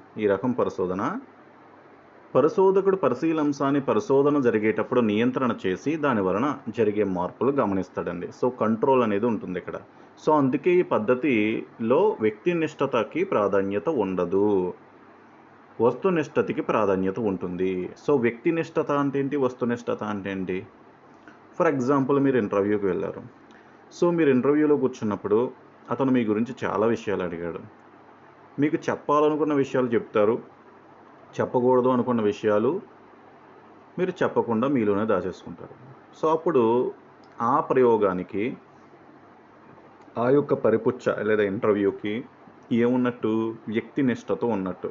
ఎందుకంటే మనకు అవసరమైనటువంటి విషయాలను, మనం చెప్పకూడని విషయాలను మనం దాచేస్తున్నాం. సో, అలాంటి పరిపుచ్చకి మనకి వ్యక్తినిష్టత ఉన్నట్టు. అదే ఈ ప్రయోగంలో చూసుకున్నట్లయితే అసలు మనం చెప్పలేనటువంటి విషయాలను రాబట్టడానికే కదా ప్రయోగం చేస్తారు. సో, మనం ఏదైతే చెప్పమో నార్మల్గా అడిగితే వాటిని మనం తెలుసుకోవడానికే ప్రయోగం చేస్తారు. కాబట్టి దీనికి వ్యక్తినిష్టత అనేది ఉండదు. వస్తునిష్టత అంటే ఆబ్జెక్టివిటీ మాట. సబ్జెక్ట్ మనం, ఆబ్జెక్ట్ అంటే ఎదుటి వ్యక్తి, ఎవరైతే ప్రయోగం చేసేవాడో అతను. సో, అతని యొక్క ప్రభావం ఎక్కువగా ఉంటుంది. సో, కాబట్టి ఆబ్జెక్టివిటీ ఎక్కువగా ఉంటుంది. సబ్జెక్టివిటీ అనేది తక్కువగా ఉండదు. తక్కువగా ఉంటుంది. ప్రయోగాత్మక పరిశీలన నియంత్రణ అనేది ముఖ్యం కావున ఈ పద్ధతికి మనోవిజ్ఞాన శాస్త్రంలో కూడా ఎక్కువగా అమల్లో ఉందండి. జాన్ స్టూవర్ట్ మిల్ అనేటువంటి వ్యక్తి ప్రతిపాదించిన ప్రాథమిక అభ్యుపగమం ఏకచర నియమం, the law of single variable మీద ఆధారపడి ఉండేదే ఈ ప్రయోగాత్మక పరిశోధన. సో, ప్రయోగాత్మక పరిశోధన దేని మీద ఆధారపడి ఉంటుంది? జాన్ స్టూవర్ట్ మిల్ ప్రతిపాదించినటువంటి the law of single variable అనే దాని మీద ఆధారపడి ఉంటుంది. సో, ఇక్కడ మనకి గమనించినట్లయితే ఏ 2 స్థితులు అన్ని విధాలా సమానంగా ఉంటే అందులో ఒక స్థితి నుండి ఒక మూలంను తీసివేసిన లేదా కలిపిన స్థితుల మధ్య భేదం కనిపిస్తే ఆ భేదం తీసివేసిన మూలకం వలనో కలిపిన మూలకం వలనో కలిగిందని ఖచ్చితంగా చెప్పవచ్చు, నిర్ధారించవచ్చు. సో, ప్రయోగం గురించి చెప్తున్నాడండి. సో, ముఖ్యంగా ఒక 2 స్థితులు ఉన్నప్పుడు ఆ 2 స్థితులకు సంబంధించి ఒక 2 స్థితులు ఉన్నాయి. ఆ 2 స్థితులకు సంబంధించి ఒక మూలంను దీంట్లోంచి ఒకటి తీసివేసాం. సో, తీసివేసినప్పుడు ఈ రెండిటికి ప్రయోగం జరిపాం. రెండిటికి ప్రయోగం జరిపినప్పుడు ఈ యొక్క ప్రయోగ ఫలితం అనేది ఈ తీసివేసిన మూలకం వలనో లేదా ఒక మూలకం ఎగస్ట్రాగా కలిపాం. ఆ కలిపిన మూలకం వలనో కలిగిందని, మనకు జరిగిందని చెప్పవచ్చు. సో, ఇలా చెప్పేటువంటి ప్రయత్నం మనకి ప్రయోగ పరిశోధనలో మనకి చేస్తాం. మరి ఈ పరిశోధనా సాధనాలు ఏంటంటే పరిశీలన, పరిపుచ్ఛ, సంఘటన రచనా పద్ధతి, పర్యావలోచన పత్రికలు, కథనాలు, బాలల వ్యక్తిగత చరిత్ర, ప్రయోగాత్మక పద్ధతి, చర్యాత్మక పరిశోధన. సో, ఇదంతా కూడా వేరేదన్నమాట. సో, దీంట్లో ఇంక్లూడ్ చేసేసాడు. కానీ ఇవన్నీ ఏంటంటే మనకి ఫస్ట్ ఆఫ్ ఆల్ చెప్పుకున్నాం కదా, బాలల యొక్క ప్రవర్తన అంచనా వేయాలంటే మనం ఇన్ఫర్మేషన్ గ్యాదర్ చేయాలి, డేటాని గ్యాదర్ చేయాలి. ఆ గ్యాదర్ చేయడానికి మనకి సమ్ టూల్స్ కావాలి. సో, ఆ టూల్సే మనకి ఇవ్వమాట. అబ్జర్వేషన్, ఇంటర్వ్యూ, సంఘటన రచన పద్ధతి, ఇవన్నీ కూడా. సో, ఒక్కొక్క దాని గురించి మనం నేర్చుకుందాం. సో, పరిశీలన అంటే మనకు తెలుసు కదా, మనం ప్రత్యక్షంగా చూసి పరిశీలించడాన్ని మనం పరిశీలన అంటాం. సో, బాలల ప్రవర్తన అంచనా వేసే సాధనాల్లో పరిశీలన ఒకటి. యంగ్ అనేటువంటి శాస్త్రవేత్త ప్రకారం పరిశీలన అంటే ఒక సమయంలో జరిగేటువంటి సంఘటనలను ఒక క్రమ పద్ధతిలో అధ్యయనం చేయడం. ఒక సమయంలో జరిగేటువంటి సంఘటనలను క్రమ పద్ధతిలో అధ్యయనం చేయడమే మన పరిశీలన అని చెప్పి యంగ్ చెప్పాడు. నెక్స్ట్ అట్కిన్సన్ ప్రకారం పరిశీలన అంటే దత్తాంశ సేకరణ కొరకు, డేటా కొరకు ఉద్దేశపూర్వకంగా కొన్ని విషయాలు పరీక్షించడమే. దత్తాంశ సేకరణ కొరకు ఉద్దేశపూర్వకంగా కొన్ని విషయాలు పరీక్షించడమే పరిశీలన అని చెప్పి అట్కిన్సన్ అన్నాడు. సో, పరిశీలన అనేది కొంత క్లిష్టతతో కూడుకుందండి. సో, ఎందుకంటే పరిశీలకుడు దత్తాంత సేకరణకు తన జ్ఞానేంద్రియాలన్నింటినీ ఉపయోగించడమే కాకుండా రకరకాల పాత్రలను పోషించాల్సి ఉంటుంది. ఎవరు చెప్పారు ఇది? అట్కిన్సన్ అండ్ హమ్మెర్స్లీలే చెప్పాడనమాట. సో, ఏంటంటే పరిశీలన అనేది కొంత క్లిష్టతతో కూడుకుని ఉంటుంది. ఎందుకంటే మన డేటా కావాలంటే మనం కళ్ళుని, ముక్కుని, సో ఓవరాల్ అన్నిటిని ఉపయోగించాలి జ్ఞానేంద్రియాలని. అలాగే రకరకాల పాత్రలు పోషించాలి. సో, అని చెప్పి అట్కిన్సన్ అండ్ హమ్మెర్స్లీలే అనేటువంటి వ్యక్తులు చెప్పడం జరిగింది. మరి ఈ పరిశీలన అనేవి ముఖ్యంగా 2 రకాలు. సహజ పరిశీలన, నియంత్రిత పరిశీలన లేదా కృత్రిమ పరిశీలన అంటాం. సహజ పరిశీలన అంటే ఏం లేదు, మనం ఎవరినైతే పరిశీలిస్తున్నామో ఆ పరిశీలింపబడే వారికి తాము పరిశీలింపబడుతున్నామని తెలియదన్నమాట. సో, దాన్నే సహజ పరిశీలన అంటాం. సో, ఈ రకమైన పరిశీలనలో పరిశీలింపబడే వ్యక్తులకు వారు పరిశీలింపబడుతున్నామని తెలియదు. ఫర్ ఎగ్జాంపుల్, పిల్లలు ఆడుకుంటున్నప్పుడు వారికి తెలియకుండా వారి ప్రవర్తన పరిశీలించడం. సో, ఈ సహజ పరిశీలన వలన మనకి పర్ఫెక్ట్ రిజల్ట్ అనేది వస్తుందన్నమాట. సో, ఎందుకంటే వాళ్ళకి తెలియదు కాబట్టి వాళ్ళ నిజ ప్రవర్తనను కనబరచడానికి అవకాశం ఉంటుంది. ఒకవేళ వాళ్ళకి తెలిసినప్పుడు యాక్ట్ చేసేస్తారు. సో, తెలియదు కాబట్టి వాళ్ళు నిజ ప్రవర్తనను ప్రదర్శించడానికి అవకాశం ఉంటుంది కదా. మరి గెస్సెల్ అనేటువంటి మనోవిజ్ఞాన శాస్త్రవేత్త పిల్లల ప్రవర్తన పరిశీలించడానికి అబ్జర్వేషన్ డోమ్ రూపొందించాడు. ఈ అబ్జర్వేషన్ డోమ్ ఎలా ఉంటుందంటే, లోపల ఉన్నవారు ఏం చేస్తున్నారని బయట ఉన్నవారికి క్లియర్ కట్గా కనిపిస్తుంది. కానీ లోపల ఉన్న వారికి బయట ఎవరు చూస్తున్నారో అనేది తెలియదు అన్నమాట. సో, బయట ఎవరు చూస్తున్నారో తెలియదు. అందువల్ల ఏమవుతుందంటే వాళ్ళు స్వేచ్ఛగా తన ప్రవర్తనను ప్రదర్శించగలుగుతారు. సో, ఎందుకంటే బయట ఎవరు చూస్తున్నారో వాళ్ళకి తెలియదు కాబట్టి వాళ్ళు స్వేచ్ఛగా ఉంటారు. సో, 'బిగ్ బాస్' హౌస్ లాగా మనకుంటుందన్నమాట ఇక్కడ. సో, బయట వాళ్ళు లోపల వాళ్ళని చూడొచ్చు కానీ, లోపల వాళ్ళు బయట వాళ్ళని చూడలేరన్నమాట. సో, దీన్నే అబ్జర్వేషన్ డోమ్ అంటారు. ఇది గెస్సెల్ అనేటువంటి శాస్త్రవేత్త రూపొందించాడు. నెక్స్ట్ మనకి కృత్రిమ పరిశీలన లేదా కల్పిత పరిశీలన లేదా నియంత్రిత పరిశీలన అంటాం.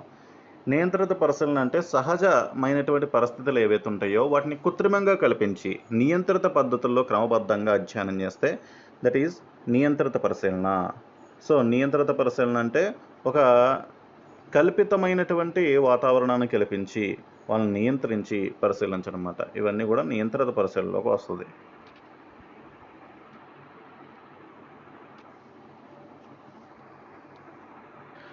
పరిపుచ్ఛ. సో, పరిపుచ్ఛ అంటే ఇంటర్వ్యూ అంటాం.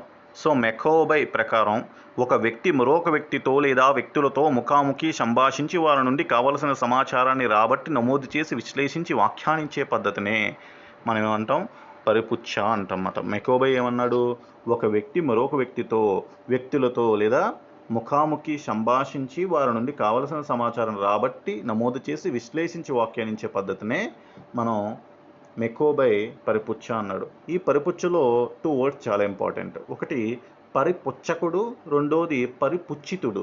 పుచ్చితుడు అంటే ఎవరు, పుచ్చకుడు అంటే ఎవరు? ఎవడైతే ప్రశ్న అడుగుతాడో వాడు పుచ్చకుడు, ఆ ప్రశ్నలకు జవాబులు చెప్పేటువంటి వ్యక్తి పరిపుచ్చితుడు. ఓకేనా? ఇంటర్వ్యూ 2 రకాలుగా వర్గీకరించవచ్చు. ఒకటి సంరచిత పరిపుచ్ఛ, అసంరచిత పరిపుచ్ఛ. Structured interview, unstructured interview. Structured అంటే ముందుగానే ఒక స్ట్రక్చర్ వేసుకుని మనం ప్రశ్నలు అడగడానికి ఒక స్ట్రక్చర్ వేసుకుంటామంట.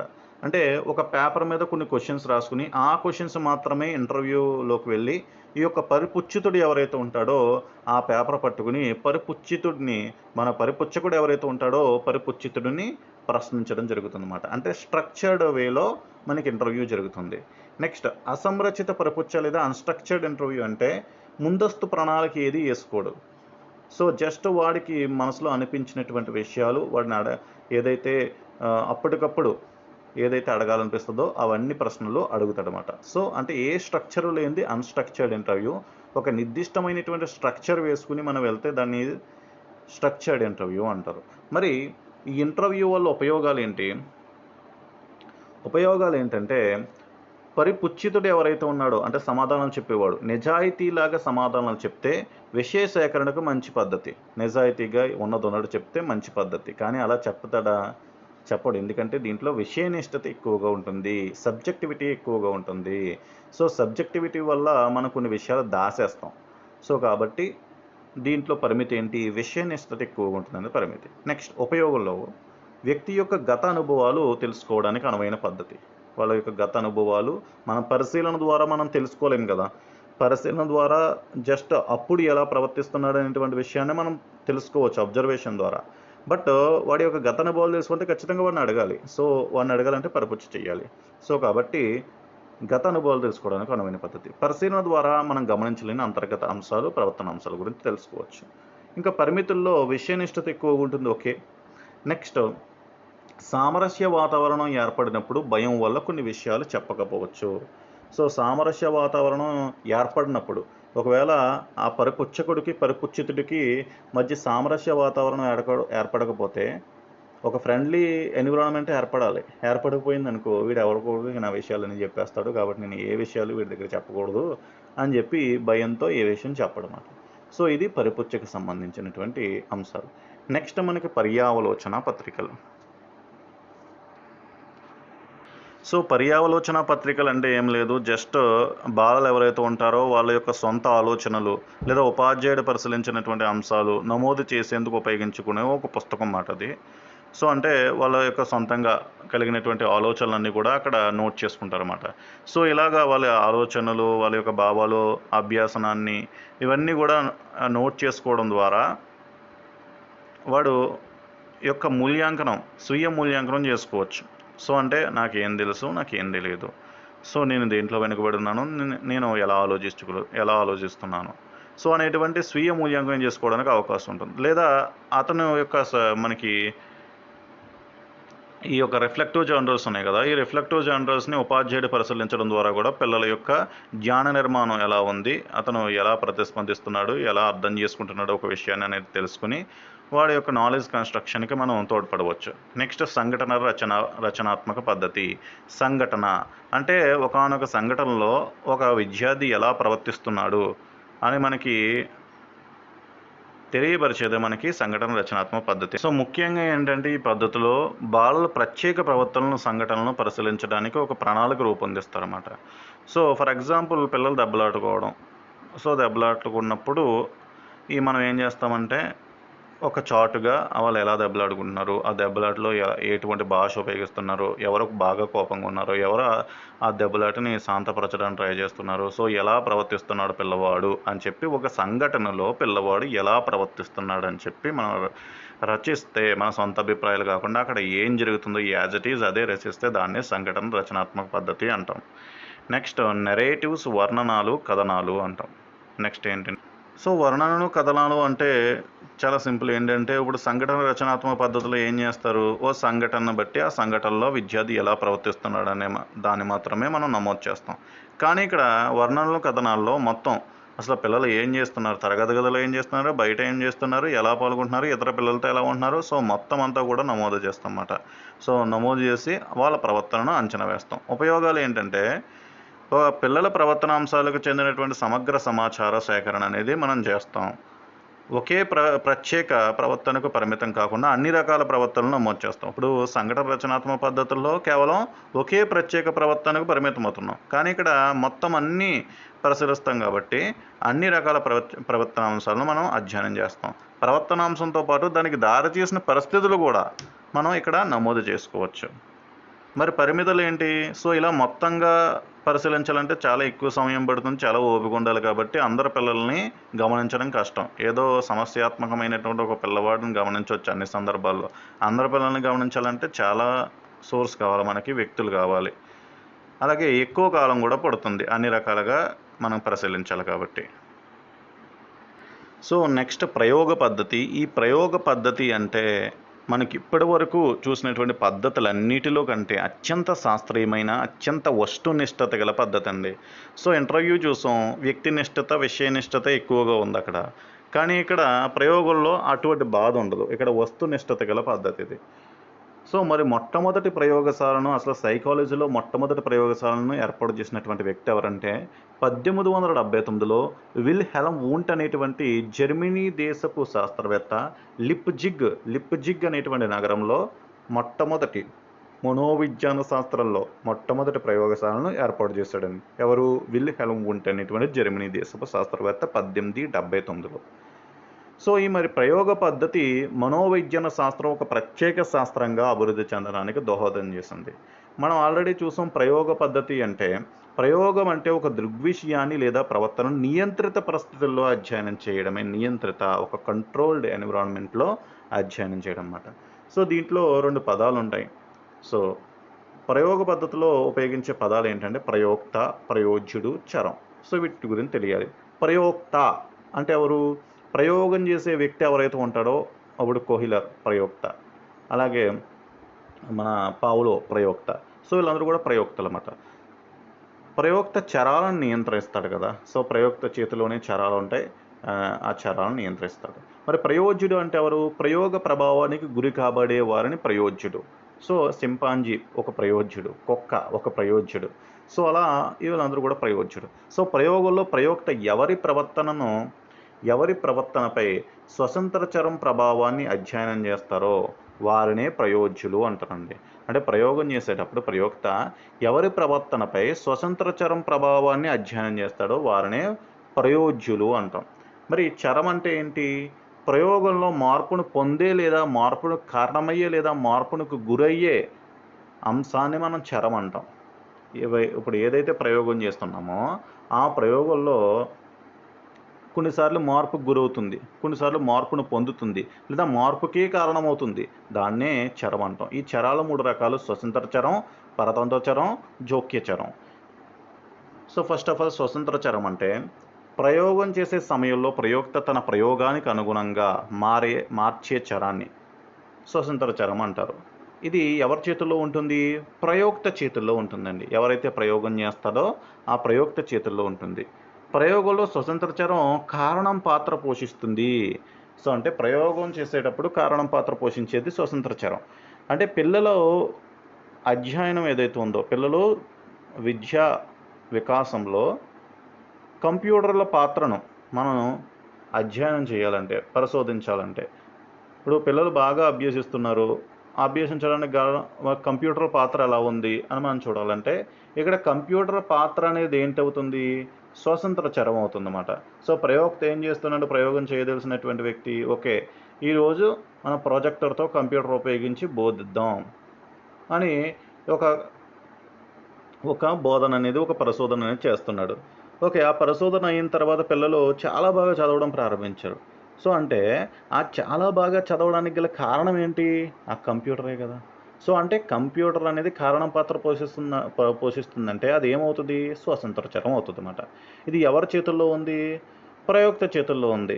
సో ఎందుకంటే ప్రయోక్తే కదా క్లాస్ రూమ్లో ప్రొజెక్టర్ వేసి కంప్యూటర్తో అధ్యయనం చేసి మనకి చెప్పింది, బోధించింది ఎవరు? ప్రయోక్తే కదా. సో కాబట్టి ప్రయోక్త చేతుల్లో ఉంటుంది. నెక్స్ట్ పరతంత్ర చరం. పరతంత్ర చరం అంటే ప్రయోగాల్లో స్వతంత్ర చరం ప్రభావానికి గురయ్యే చరాన్ని పరతంత్ర చరం అంటాం. ఇక్కడ మనకి ఇదే ఎగ్జాంపుల్లో ఈ యొక్క ప్రొజెక్టర్ పెట్టి బోధించడం వల్ల ఏమి మెరుగుపడింది? పిల్లల యొక్క అభ్యాసనం మెరుగుపడింది. అంటే పిల్లల యొక్క అభ్యాసనం మెరుగుపడింది కదా. సో ఇక్కడ చూడండి జాగ్రత్తగా, ప్రయోగంలో స్వతంత్రం ప్రభావానికి గురయ్యే చరం. ఇప్పుడు స్వతంత్రం ఏంటి అక్కడ? ప్రొజెక్టర్. సో ఆ ప్రొజెక్టర్ ప్రభావానికి గురైంది ఏంటి? పిల్లల అభ్యాసనం. కాబట్టి పిల్లల అభ్యాసనం ఏమవుద్ది ఇక్కడ? ఎస్, పరతంత్ర చరం అవుతుంది అన్నమాట. సో ప్రయోగంలో ప్రయోక్త దీనిలో వచ్చే మార్పులను పరిశీలిస్తాడు. దేనిలో? పిల్లల అభ్యాసంలో వచ్చే మార్పులను పరిశీలిస్తాడు. కాబట్టి పిల్లల అభ్యాసం అనేది పరతంత్ర చరం. సో ప్రయోగంలో పరతంత్ర చరం ఫలిత పాత్రను వహిస్తుంది. సో మనకి పిల్లల అభ్యాసం అనేది కదా ఫలితం. సో కాబట్టి ఫలిత పాత్రను వహించేది ఏంటండి? దట్ ఈస్ పరతంత్ర చరం. ఆ పరతంత్ర చరానికి కారణమైంది ఏంటి? స్వతంత్ర చరం. సో అంటే ప్రొజెక్టర్ అనేది స్వతంత్ర చరం అయితే, ఆ ప్రొజెక్టర్ ఉపయోగించడం వల్ల పిల్లల అభ్యాసం మెరుగుపడడం చూసారా, అది పరతంత్ర చరం అవుతుంది. అది ఫలితం పాత్ర వహిస్తుంది. సూక్ష్మంగా చెప్పాలంటే ప్రయోక్త ఆధీనంలో ఉన్న స్వతంత్ర చరం, దాని ప్రభావానికి లోనయ్యే చరం పరతంత్ర చరం. ఓకే, ఇప్పుడు అర్థమైందా? నెక్స్ట్ జోక్య చరం. సో జోక్యచరం అంటే ఏం లేదు. ఫర్ ఎగ్జాంపుల్, మీరు ప్రొజెక్టర్ పెట్టి బోధించారు. సో ప్రొజెక్టర్ పెట్టి బోధించినప్పుడు పిల్లల అభ్యాసనం అనేది బాగా మెరుగుపడింది. సో కానీ ఈలోగా పిల్లలకి ఒక జ్వరం వచ్చింది. సో పిల్లలకి టైఫాయిడ్ వచ్చింది. సంథింగ్ ఏదో డిస్టర్బెన్స్ బయట, ఫర్ ఎగ్జాంపుల్ బయట ఒక ఊరేగింపు వచ్చింది. సో అప్పుడు మీరు ప్రొజెక్టర్ పెట్టి బోధిస్తున్నప్పుడు పిల్లల అభ్యాసనం మెరుగుపడుతుంది. కానీ పిల్లల అభ్యాసనం మెరుగుపడడానికి ఆటంకంగా ఏది మరింది మధ్యలో వచ్చి? జోక్యంగా మన బయట ఊరేగింపు ఒకటి వచ్చింది. సో లేదా పిల్లలకి జ్వరం వచ్చింది. సో ఇవన్నీ కూడా జోక్య చరాలుగా పనిచేస్తాయి అన్నమాట. అంటే మీరు స్వతంత్ర చరం ఎంత గొప్పదైనా సరే, పరతంత్ర చరం రావాలంటే మధ్యలో ఏ జోక్యం ఉండకూడదు. సో ఏదైనా జోక్యం ఉంటే ఖచ్చితంగా ఫలితంలో ఎఫెక్ట్ వస్తుంది. సో అది మనకి జోక్య చరంగా చెప్పవచ్చు. సో ఇక్కడ ఎగ్జాంపుల్ చూడండి, ఒక ఉపాధ్యాయుడంట విద్యార్థి సాధనపై టీఎల్ఎం ప్రభావం అంచనా వేసేందుకు ఒక ప్రయోగం చేస్తున్నాడంట. ఇప్పుడు టీఎల్ఎం ప్రభావం అంచనా వేసేందుకు ప్రయోగం చేస్తున్నాడు కాబట్టి టీఎల్ఎం ఏమవుతుంది? ఎస్, స్వతంత్ర చరం అవుతుంది. మరి దాని యొక్క ఫలితం ఏంటి? ఫలితం ఏంటి? పిల్లల యొక్క సాధన, విద్యా సాధన. కాబట్టి అది పరతంత్ర చరం అవుతుంది. ఓకేనా?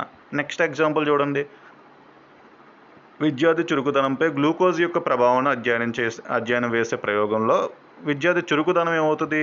పరతంత్ర చరం అవుతుంది. దానికి కారణమైనటువంటి గ్లూకోజ్ ఏమవుతుంది? స్వతంత్ర చరం అవుతుంది. మరి జోక్య చరం కూడా ఎగ్జాంపుల్ చూద్దాం. ఎవరి ఆధీనంలో లేకుండా, అంటే ప్రయోక్త ఆధీనంలో కానీ ప్రయోజకుల ఆధీనంలో కానీ ఎవరి ఆధీనంలో లేకుండా ప్రయోగంలో పరతంత్ర చరంపై ప్రభావం, ఏ చరంపై? పరతంత్ర చరం. అంటే ఫలితంపై ప్రభావితం చూపే చరాలను జోక్య చరాలు అంటారు. సో ఇదివరకు మనం చూస్తాం, పిల్లల అభ్యాసనపై ఒక ఊరేగింపు ఏం చూపింది? ప్రభావం చూపింది. అలాగే వాళ్ళకు వచ్చినటువంటి జ్వరం ప్రభావం చూపింది. సో కాబట్టి పరతంత్ర చరంపై ప్రభావం చూపేటువంటి చరాలనే జోక్య చరాలు అంటాం. ప్రయోగంలో స్వతంత్ర చరం కాకుండా పరతంత్ర చరాన్ని ప్రభావితం చేసే కారకాలనే జోక్య చరాలు అంటాం కదా. అంతే కదా. ప్రయోగంలో పిల్లల అభ్యాసనంపై నార్మల్గా అయితే ప్రొజెక్టర్ ప్రభావితం చూపుతుంది పాజిటివ్ వేలో, కానీ ఇక్కడ జోక్యచరమైనటువంటి ఊరేగింపు వచ్చి ప్రభావితం చూపింది నెగిటివ్ వేలో. సో కాబట్టి వాటిని జోక్యచరాలు అంటాం. ప్రయోగం యొక్క సఫలత, నాణ్యత జోక్యచరాలను అదుపు చేయడంపై ఆధారపడి ఉంటుంది కదా. సో ఆ ఊరేగింపును అదుపు చేసి ఆ పక్క వీధిలోంచి బొమ్మంటే అప్పుడు వీళ్ళ యొక్క అభ్యాసనంపై సఫలత, నాణ్యత అనేది డిపెండ్ అయి ఉంటుంది. సో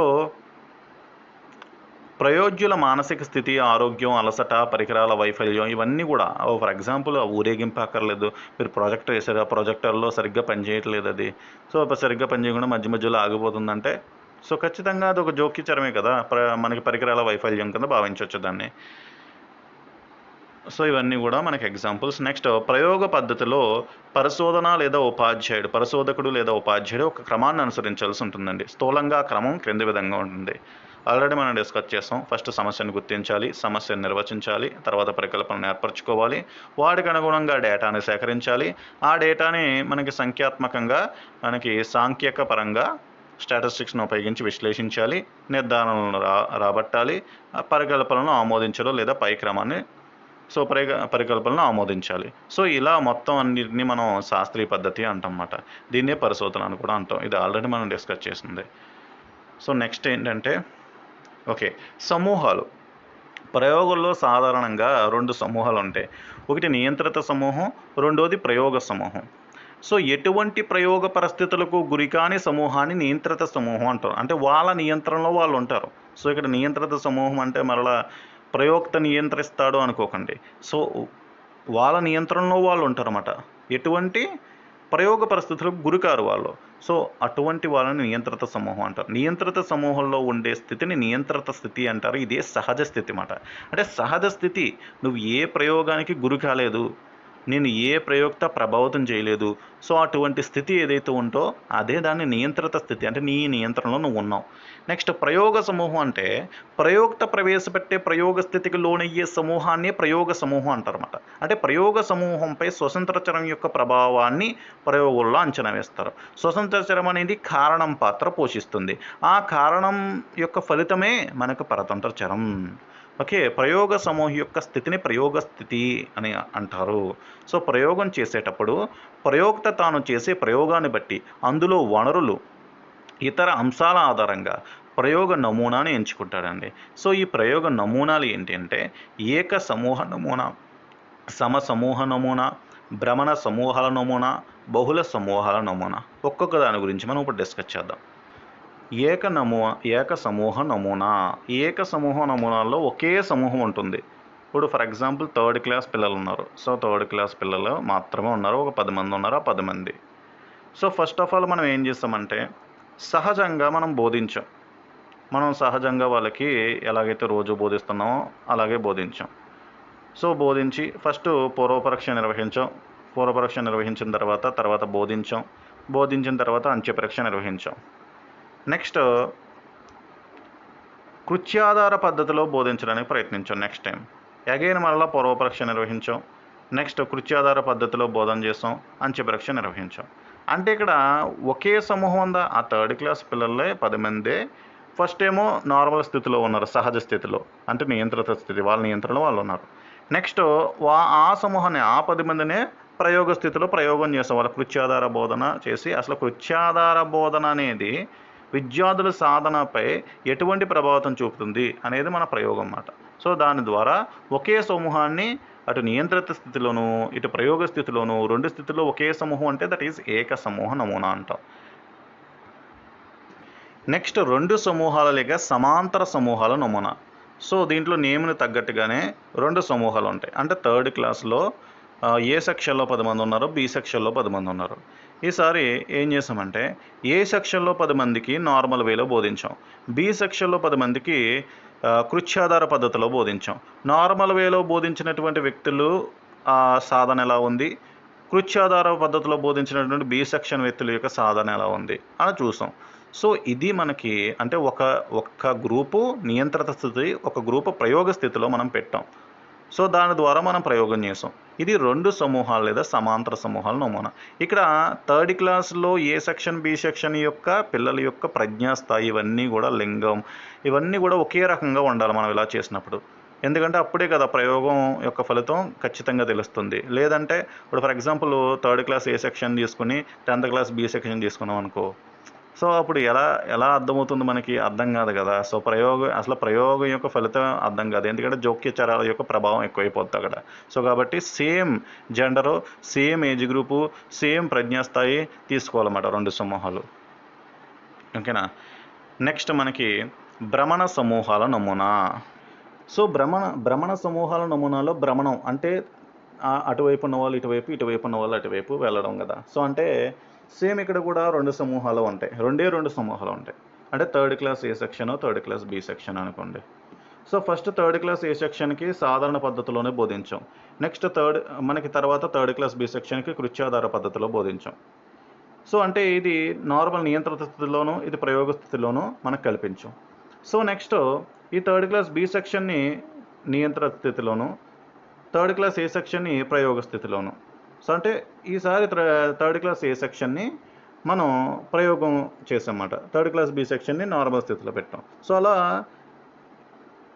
2 అంచెలలో మనం ప్రయోగం చేస్తామన్నమాట ఇక్కడ. సో ఇలా భ్రమణ సమూహ నమూనాగా మనం భావించడం జరుగుతుంది. అంటే అటువైపు ఉన్నవారిని ఇటువైపు, ఇటువైపు ఉన్నవారిని అటువైపు, సో అలా మారుస్తూ మనం ప్రయోగం చేస్తూ ఉంటాం.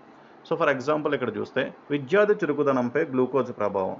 ఫస్ట్ ఆఫ్ ఆల్ ఏం చేశాడు? నియంత్రిత సమూహంలో గ్రూప్ ఏని తీసుకున్నాడు, నియంత్రిత ప్రయోగ సమూహంలో గ్రూప్ బిని తీసుకున్నాడు. ఫస్ట్ ప్రీ టెస్ట్ పెట్టారు. సో వీళ్ళకి కూడా ప్రీ టెస్ట్ పెట్టాడు. తర్వాత గ్లూకోజ్ తీసుకోకుండా అభ్యసన చేయమన్నాడు. తర్వాత అంచె పరీక్ష పెట్టాడు. గ్లూకోజ్ తీసుకుని అభ్యాసం చేయమన్నాడు, అంచె పరీక్ష పెట్టాడు. సో ఇది అయిపోయిన తర్వాత ఎగైన మరలా సో అటువైపు ఉన్న వాళ్ళని ఇటువైపు, ఇటువైపు ఉన్న వాళ్ళని అటువైపు పంపాడు. సేమ్. సో అంటే భ్రమణం అన్నమాట. భ్రమణ సమూహాల నమూనా అంటారు దీన్ని. నెక్స్ట్ బహుళ సమూహాల నమూనా. సో బహుళ సమూహాల నమూనాలో సాధారణంగా 2 కంటే ఎక్కువ సమూహాలు ఉంటాయి. వాటిలో ఒక సమూహం నియంత్రిత సమూహంగాను, మిగిలినవన్నీ కూడా ప్రయోగ సమూహాలుగా వ్యవహరించడం జరుగుతుంది. సో 2 కంటే ఎక్కువ సమూహాలు ఉంటాయి అన్నమాట బహుళ సమూహ నమూనాలో. ఇప్పుడు ఫర్ ఎగ్జాంపుల్ ఉద్యోగాల్లో రిజర్వేషన్ పట్ల విద్యార్థుల వైఖరిపై వార్తాపత్రికల ప్రభావం ఎలా ఉందో చూస్తే, నియంత్రిత సమూహం అంటే ఇది ఎటువంటి ప్రయోగానికి గురికాని సమూహం అన్నమాట. సో అలాగే ప్రయోగ సమూహం 1, ప్రయోగ సమూహం 2 వీళ్ళందరికీ కూడా ప్రీ టెస్ట్ నిర్వహించారు ఫస్ట్. తర్వాత రిజర్వేషన్ల గురించి ప్రస్తావించని వార్తాపత్రిక పఠనం చేయించారు. అంటే ఇప్పుడు మన అంశం ఏంటి, మన ప్రయోగం ఏంటి? రిజర్వేషన్లపై వార్తాపత్రికల యొక్క ప్రభావం ఏంటి, అంతే కదా. రిజర్వేషన్ పట్ల విద్యార్థుల వైఖరిపై. సో ఇక్కడ అసలు రిజర్వేషన్లే ప్రస్తావించిన వార్తాపత్రిక పఠనం చేస్తారు. దానివల్ల వాళ్ళ యొక్క వైఖరిపై ప్రభావం ఏమి ఉండదు. కాబట్టి ఇది నియంత్రిత సమూహం. నెక్స్ట్ ప్రయోగం వల్ల మాత్రం రిజర్వేషన్లకు అనుకూలంగా ఉంచినటువంటి వార్తాపత్రికను చదివినటువంటి విద్యార్థుల యొక్క వైఖరి గమనించారు. వ్యతిరేకంగా రాసినటువంటి వార్తాపత్రికల పఠనం యొక్క చదివినటువంటి వ్యక్తుల యొక్క ప్రయోగంలో 2వ సమూహంగా తీసుకుని వాళ్ళ యొక్క అంచె పరీక్ష నిర్వహించారు. సో మనం ఈజీగా చెప్పాలంటే మన స్టేట్ పాలిటిక్స్ చూసుకోండి. ఒక సాక్షి చదువుతారు. సో వాళ్ళు ఒక పార్టీకి అనుకూలంగా మాట్లాడతారు. సో సాక్షి టీవీ ఛానల్ చూసిన సాక్షి వీటన్నిటి. అలాగే ఒక ఈనాడు చదువుతారు, లేకపోతే TV5 చూస్తారు. సో వీళ్ళందరూ కూడా ఒక రకమైనటువంటి మీడియా కాబట్టి వాళ్ళు ఆ రకమైనటువంటి వారికి సపోర్ట్ చేస్తారు, ఆ రాజకీయ పార్టీకి. సో ఇలా మనకి అదే ఈ 2 మీడియాలో చూడకుండా వేటు న్యూస్ చూసినవాడు సో అది వేరే రకమైన నియంత్రిత సమూహంలో ఉంటాడు.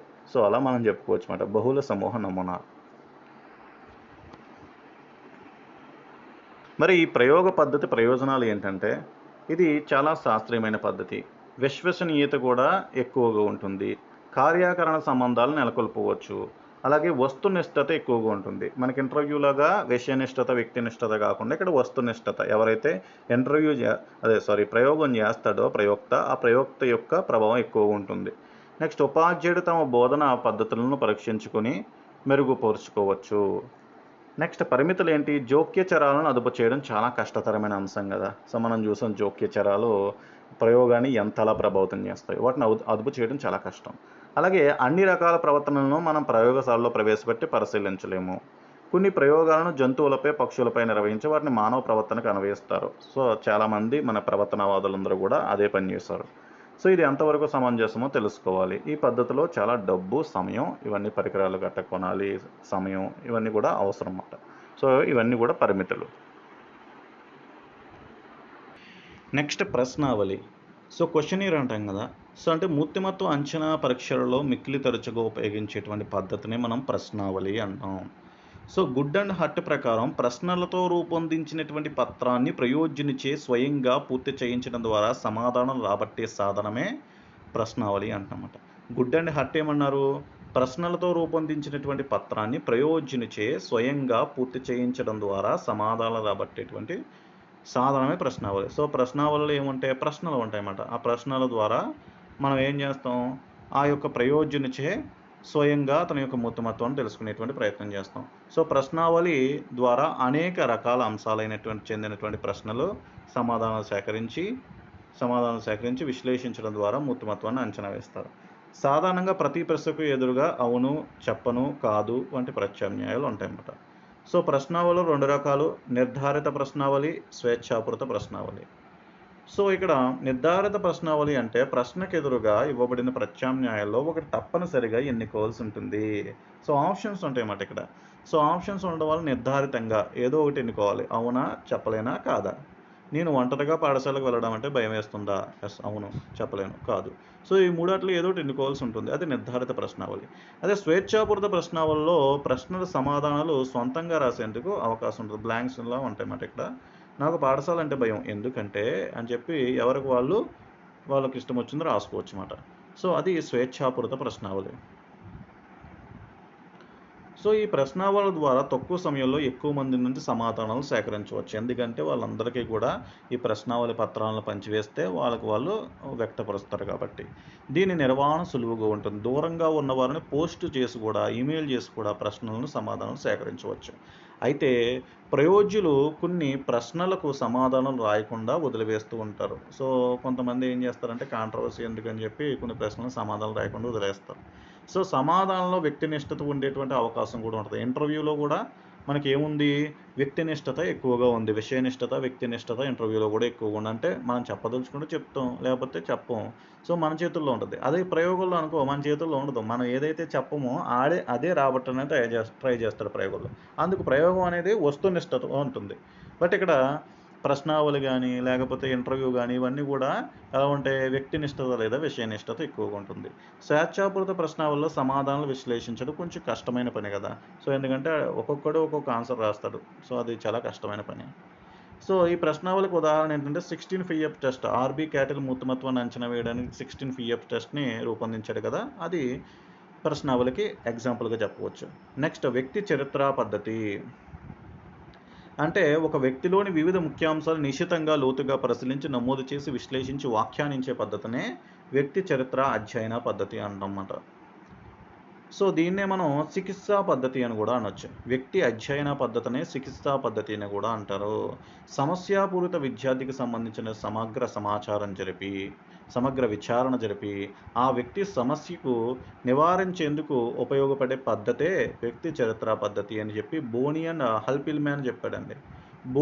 బోనీ అండ్ హల్పిల్మ్యాన్ ఏం చెప్పారంటే సమస్యాపూరిత విద్యార్థికి సంబంధించినటువంటి సమగ్ర విచారణ జరిపి ఆ వ్యక్తి సమస్యను నివారించేందుకు ఉపయోగపడే పద్ధతే వ్యక్తి చరిత్ర పద్ధతి అని చెప్పి బోనీ అండ్ హల్పిల్మ్యాన్లో చెప్పడం జరిగింది. మరి వ్యక్తి అధ్యయనంలో 2 దశలు ఉంటాయి. ఒకటి సమస్య నిర్ధారణ దశ, 2 సమస్య నివారణ దశ. అంటే ఫస్ట్ సమస్యను నిర్ధారించాలి. అసలు సమస్య ఏంటి అని తెలిసేది సమస్య నిర్ధారణ దశలో. దాని తర్వాత ఆ సమస్య గురించి మనకు తెలిసినప్పుడు దాని నివారణకి మనం ప్రణాళికలు వేసుకుంటాం. అది సమస్య నివారణ దశ. సో అంటే సమస్య నిర్ధారణ దశలో వ్యక్తి సమస్యను గుర్తించడం, సమస్యకు గల కారణాలు ఏముంటాయో అని చెప్పి పరికల్పన చేయడం, సమస్యకు సంబంధించినటువంటి విషయాన్ని ఆ వ్యక్తి డైరీల ద్వారా, ఉత్తరాల ద్వారా, ఇంటర్వ్యూ లేదా పాఠశాల రికార్డులు, ప్రగతి పత్రాలు, క్రమాభివృద్ధి పత్రాలు, సంఘటన రచనలు, మాపనాలు, శోధికలు ఈ టూల్స్ అన్నీ ఉపయోగించి సేకరించిన విషయాన్ని విశ్లేషణపూర్వకంగా వ్యాఖ్యానించి పరికల్పనలు మనం ఏదైతే కారణాలు అనుకున్నామో ఆ కారణాలకి ఈ కారణాలకి ఓకే సరిగ్గా ఉన్నాయా, రెండు సేమ్ యాజ్ ఇట్ ఈజ్ ఉన్నాయా లేదా అని చూసుకోవడం. సో ఇది సమస్యను నిర్ధారించడంలోకి వస్తుంది. నెక్స్ట్ సమస్యను నివారించడం. మనకి సమస్య ఏంటి అనేది అర్థమైంది కాబట్టి దాని నివారణకి మనం తోడ్పడతాం. సో సమస్య స్వభావాన్ని బట్టి చికిత్స వల్ల కానీ సూచనల వల్ల గానీ, పరిస్థితుల మార్పుల వల్ల గానీ, పరిష్కార మార్గాలు ఎన్నుకుంటామన్నమాట. సో, అంటే ఆ పరిస్థితి తగినట్టుగా లేదు కాబట్టి పరిస్థితి మార్చి చూద్దాం. అప్పుడు సమస్య పోతుందేమో. లేదంటే అతని మానసిక స్థితి సరిగ్గా లేదు కాబట్టి ఒక చికిత్సని మనం చేద్దాం. అప్పుడు సమస్య అనేది నివారిస్తుందేమో అని చెప్పి ఆలోచన చేస్తామన్నమాట.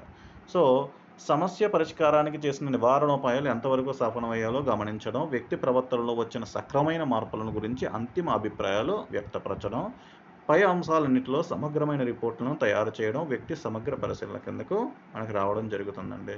సో, పాఠశాలకు సక్రమంగా హాజరు కాకపోవడం, దొంగతనం, దౌర్జన్యం, పాఠ్యాంశ అధ్యయనాలు వెనుకపడడం, వ్యాకులత, అమితంగా సిగ్గుపడడం, హఠం చేయడం మొదలైన ప్రవర్తనా సమస్యలున్న విద్యార్థులు వ్యక్తి చరిత్ర పద్ధతి లేదా చికిత్సా పద్ధతి ద్వారా మనకి అధ్యయనం చేయవలసి ఉంటుంది. దీంట్లో ఫస్ట్ ఏం చేస్తాం? సమస్యను నిర్ధారిస్తాం. అసలు ఆడు పాఠశాలకు రోజు ఎందుకు రావట్లేదు? సో, ఎందుకు అతిగా సిగ్గుపడుతున్నాడు? సో, దానికి గల కారణాలేంటి? అని చెప్పి ఫస్టు సమస్యను నిర్ధారిస్తాం. సో, దాని తర్వాత దాని కారణాలు తెలిసిన తర్వాత ఆ సమస్యను ఎలా నివారించాలి? ఓకే. అతిగా సిగ్గుపడుతున్నాడా? సో, ఈసారి నుంచి ఒక పుస్తకం ఇచ్చి రోజు అతని చేత చదివించాలి. లేదా ఆటల్లో అతన్ని బాగా పాల్గొనివ్వాలి. సో, ఇలా సమస్య నివారణకు మనకి కావాల్సినటువంటి చర్యలన్నీ గూడా చేస్తామన్నమాట. మరి ఈ వ్యక్తి అధ్యయనంలో విద్యార్థికి సంబంధించినటువంటి ఈ క్రింది విషయాలు సేకరించవలసి ఉంటుంది. ఒకటి, విద్యార్థికి వ్యక్తిగత సమాచారం, తల్లిదండ్రుల కుటుంబాల సభ్యుల గురించి, అలాగే ఇరుగు పొరుగు వారి గురించి సేకరించాలి. ఎందుకంటే వాటి యొక్క ప్రభావం అన్నీ కూడా అతని ప్రవర్తనపై ఉంటాయి కాబట్టి. సమవయస్కులు, అతని స్నేహితుల గురించి, ఇంటి భౌతిక, సాంస్కృతిక పరిస్థితుల గురించి, అలాగే విద్యార్థి పాఠ్యాంశాల్లోని సాధన గురించి, విద్యార్థి గురించి, ఉపాధ్యాయుల నుంచి, సమవయస్కుల నుంచి సేకరించి నమోదు చేసిన సమాచారం ఇవన్నీ కూడా దీంట్లో ఉంటాయి. అలాగే మనోవిజ్ఞాన పరీక్షల ద్వారా సేకరించిన దత్తాంశం కూడా ఉంటుంది. సమస్య నిర్ధారణ, నివారణ చర్యలు, తుది ఫలితాలు, ఇలా ఓవరాల్‌గా మనం సమస్య వ్యక్తి అధ్యయన పద్ధతి అనేది చికిత్సా పద్ధతిని ఎందుకన్నారు? మనం చికిత్స చేస్తున్నాం. ఒక రోగం వచ్చింది. మందులు వేసి చికిత్స చేస్తాం. సో, అలాగే పిల్లవాడికి ప్రవర్తనలో సమస్య వచ్చింది. దాన్ని మనం నివారణ చేస్తాం. గుర్తించి నివారణ చేస్తాం అన్నమాట. సో, ఇది వ్యక్తి అధ్యయన పద్ధతి. నెక్స్ట్ నిర్ధారణ మాపని. సో, నిర్ధారణ మాపనలు అనేవి ఎందుకు ఉపయోగిస్తారంటే లక్షణాంశాల స్థాయిని తెలుసుకోవడానికి ఉపయోగిస్తారండి. సో, అంటే వాడిలో క్యారెక్టరిస్టిక్స్ మాట. అంటే నాయకత్వ లక్షణాలు ఎలా ఉంది? భావోద్వేగ సమతుల్యత ఎలా ఉంది? సహకార భావం ఎలా ఉంది? నమ్మకం ఎలా ఉంది? ట్రస్ట్ వర్తియా కాదా? సో, ఇటువంటి లక్షణాంశాలు మాపనం చేయడానికి నిర్ధారణ మాపనలను మనం ఉపయోగిస్తాం. నిర్ధారణ మాపనలో లక్షణాంశాన్ని 5 లేదా 7 బిందువుల స్కేల్ ఆధారంగా వ్యక్తి మూర్తిమత్వాన్ని అంచనా చేయడం జరుగుతుందన్నమాట. సో, మన బేస్ సంఖ్యల్లో మనం తీసుకుంటాం. సో, అంటే 5 లేదా 7 బిందువుల స్కేల్ అంటే ఇక్కడ చూడండి. సో, ఎన్ని బిందువుల స్కేల్ ఇది? 1, 2, 3, 4, 5. సో, 5 బిందువుల స్కేల్ అన్నమాట. సో, ఇలా మూర్తిమత్వాన్ని అంచనా వేసేవారు లక్షణాంశాన్ని చదివి దానిలో ఎదురుగా ఉన్న బిందువులలో వారికి వర్తించే దానిపై టిక్ పెట్టాలి. ఫర్ ఎగ్జాంపుల్, నిశాంత్ నిజాయితీపరుడు అన్నామనుకో. సో, పూర్తిగా అంగీకరిస్తాను, తటస్థం, అంగీకరించను, పూర్తిగా అంగీకరించను. దీంట్లో ఏదో ఒక దానికి మనం టిక్ పెట్టాలి. చాలామంది మధ్యస్థ, తటస్థాన్ని టిక్ పెడతారు. ఎందుకంటే కేంద్రీయ స్వభావ లోపం మాట అది. సో, ఎక్కువ మంది మధ్యలో దానికి టిక్ పెట్టడానికి ఎక్కువ అవకాశాలు ఉంటాయి మనకిప్పుడు కూడా. సో, ఇవి నిర్ధారణ మాపనలో లోపాల్లో మనం ఆల్రెడీ డిస్కస్ చేసాం. మనకి చూడండి, దీనికి ఒకవైపు ధనాత్మక వర్ణనతో ఆరోహణ క్రమంలో, ఒకవైపు రుణాత్మక వర్ణనతో అవరోహణ క్రమంలో మనకి ఇలా పూర్తిగా అంగీకరిస్తాను. ఇవి ధనాత్మక వర్ణన. సో, ఇది రుణాత్మక వర్ణన. మరి నిర్ధారణ మాపనలు ఎన్ని రకాలంటే 2 రకాలు. స్వీయ నిర్ధారణ మాపని, ఇతరులతో నిర్ధారణ మాపని. స్వీయ నిర్ధారణ మాపనలో మనకు మనమే నిర్ధారించుకుని టిక్ పెట్టాలన్నమాట. అంటే ప్రయోజ్యుడు స్వయంగా మాపనలో లక్షణాంశానికి ఎదురుగా ప్రత్యామ్నాయాల్లో తనకు వర్తించే దానిపై టిక్ పెట్టాలి. నేను నిజాయితీపరుడిని, పూర్తిగా అంగీకరించను, తటస్థం. సో, ఇలా ఉంటుంది కదా. ఇలా మనకు మనమే టిక్ పెట్టుకోవాలి. సో, ప్రయోజ్యుడు నిజాయితీగా వ్యవహరిస్తే మనకి స్వీయ నిర్ధారణ మాపనలు ఎంతో ఉపయుక్తంగా ఉంటాయి. కానీ నిజాయితీగా ఎవరు వ్యవహరిస్తారు? వ్యక్తినిష్టత అనేది దీంట్లో కూడా ఉంటుంది. ఇంటర్వ్యూలో ఎలాగైతే ఉందో, ప్రశ్నావళిలో ఎలాగైతే ఉందో, స్వీయ నిర్ధారణ మాపనలో కూడా వ్యక్తినిష్టత ఉంటుంది. ఎవరు కూడా నేను చెడ్డోడినని చెప్పుకోరు కదా. సో, కాబట్టి దీంట్లో కూడా వ్యక్తినిష్టత అనేది ఎక్కువగా ఉంటుంది. ముఖ్యంగా స్వీయ నిర్ధారణ మాపనను నిరక్షరాస్యులకు, మానసిక రోగులకు, చిన్నపిల్లలకు ఉపయోగించలేం. సో, వాళ్ళు నిరక్షరాస్యులు అయితే చదవడం రాదు కాబట్టి వాళ్ళకి ఉపయోగించలేం. మానసిక రోగులైతే అర్థం చేసుకోలేరు. అసలు వాళ్ళకి ఆత్మభావన అనేది ఉండదు కదా! సో, వాళ్ళు నిజాయితీ పరులు అసలు నిజాయితీ అంటే ఏంటో వాళ్ళకి తెలియాలి. సో, కాబట్టి చిన్న పిల్లలకు, మానసిక రోగులకు మనం ఉపయోగించలేం. నెక్స్ట్ ఇతరులు నిర్ధారణ మాపని. అంటే మన గురించి వేరొకడు చెప్పడనమాట. సో, ఈ రకమైన నిర్ధారణ మాపనలో ప్రయోజ్యుని మూర్తిమత్వాన్ని అంచనా వేసేందుకు ఇతరులు అనగా ప్రయోజ్యునితో పరిచయం ఉన్నవారు లేదా ప్రయోజ్యుని తెలిసిన వారు నిర్ధారణ చేయమని కోరవచ్చుమాట. సో, ప్రయోజ్యుడు కాకుండా ఇతరులు నిర్ధారణ చేస్తారు. దీంట్లో మనకి ప్రభావాలు చూడండి. పరివేషిత ప్రభావం, హాలో ఎఫెక్ట్. ఆడు మనకు బాగా తెలుసనుకో అన్నిట్లికి మంచోడు, మంచోడు, మంచోడు అని పెట్టేస్తాం.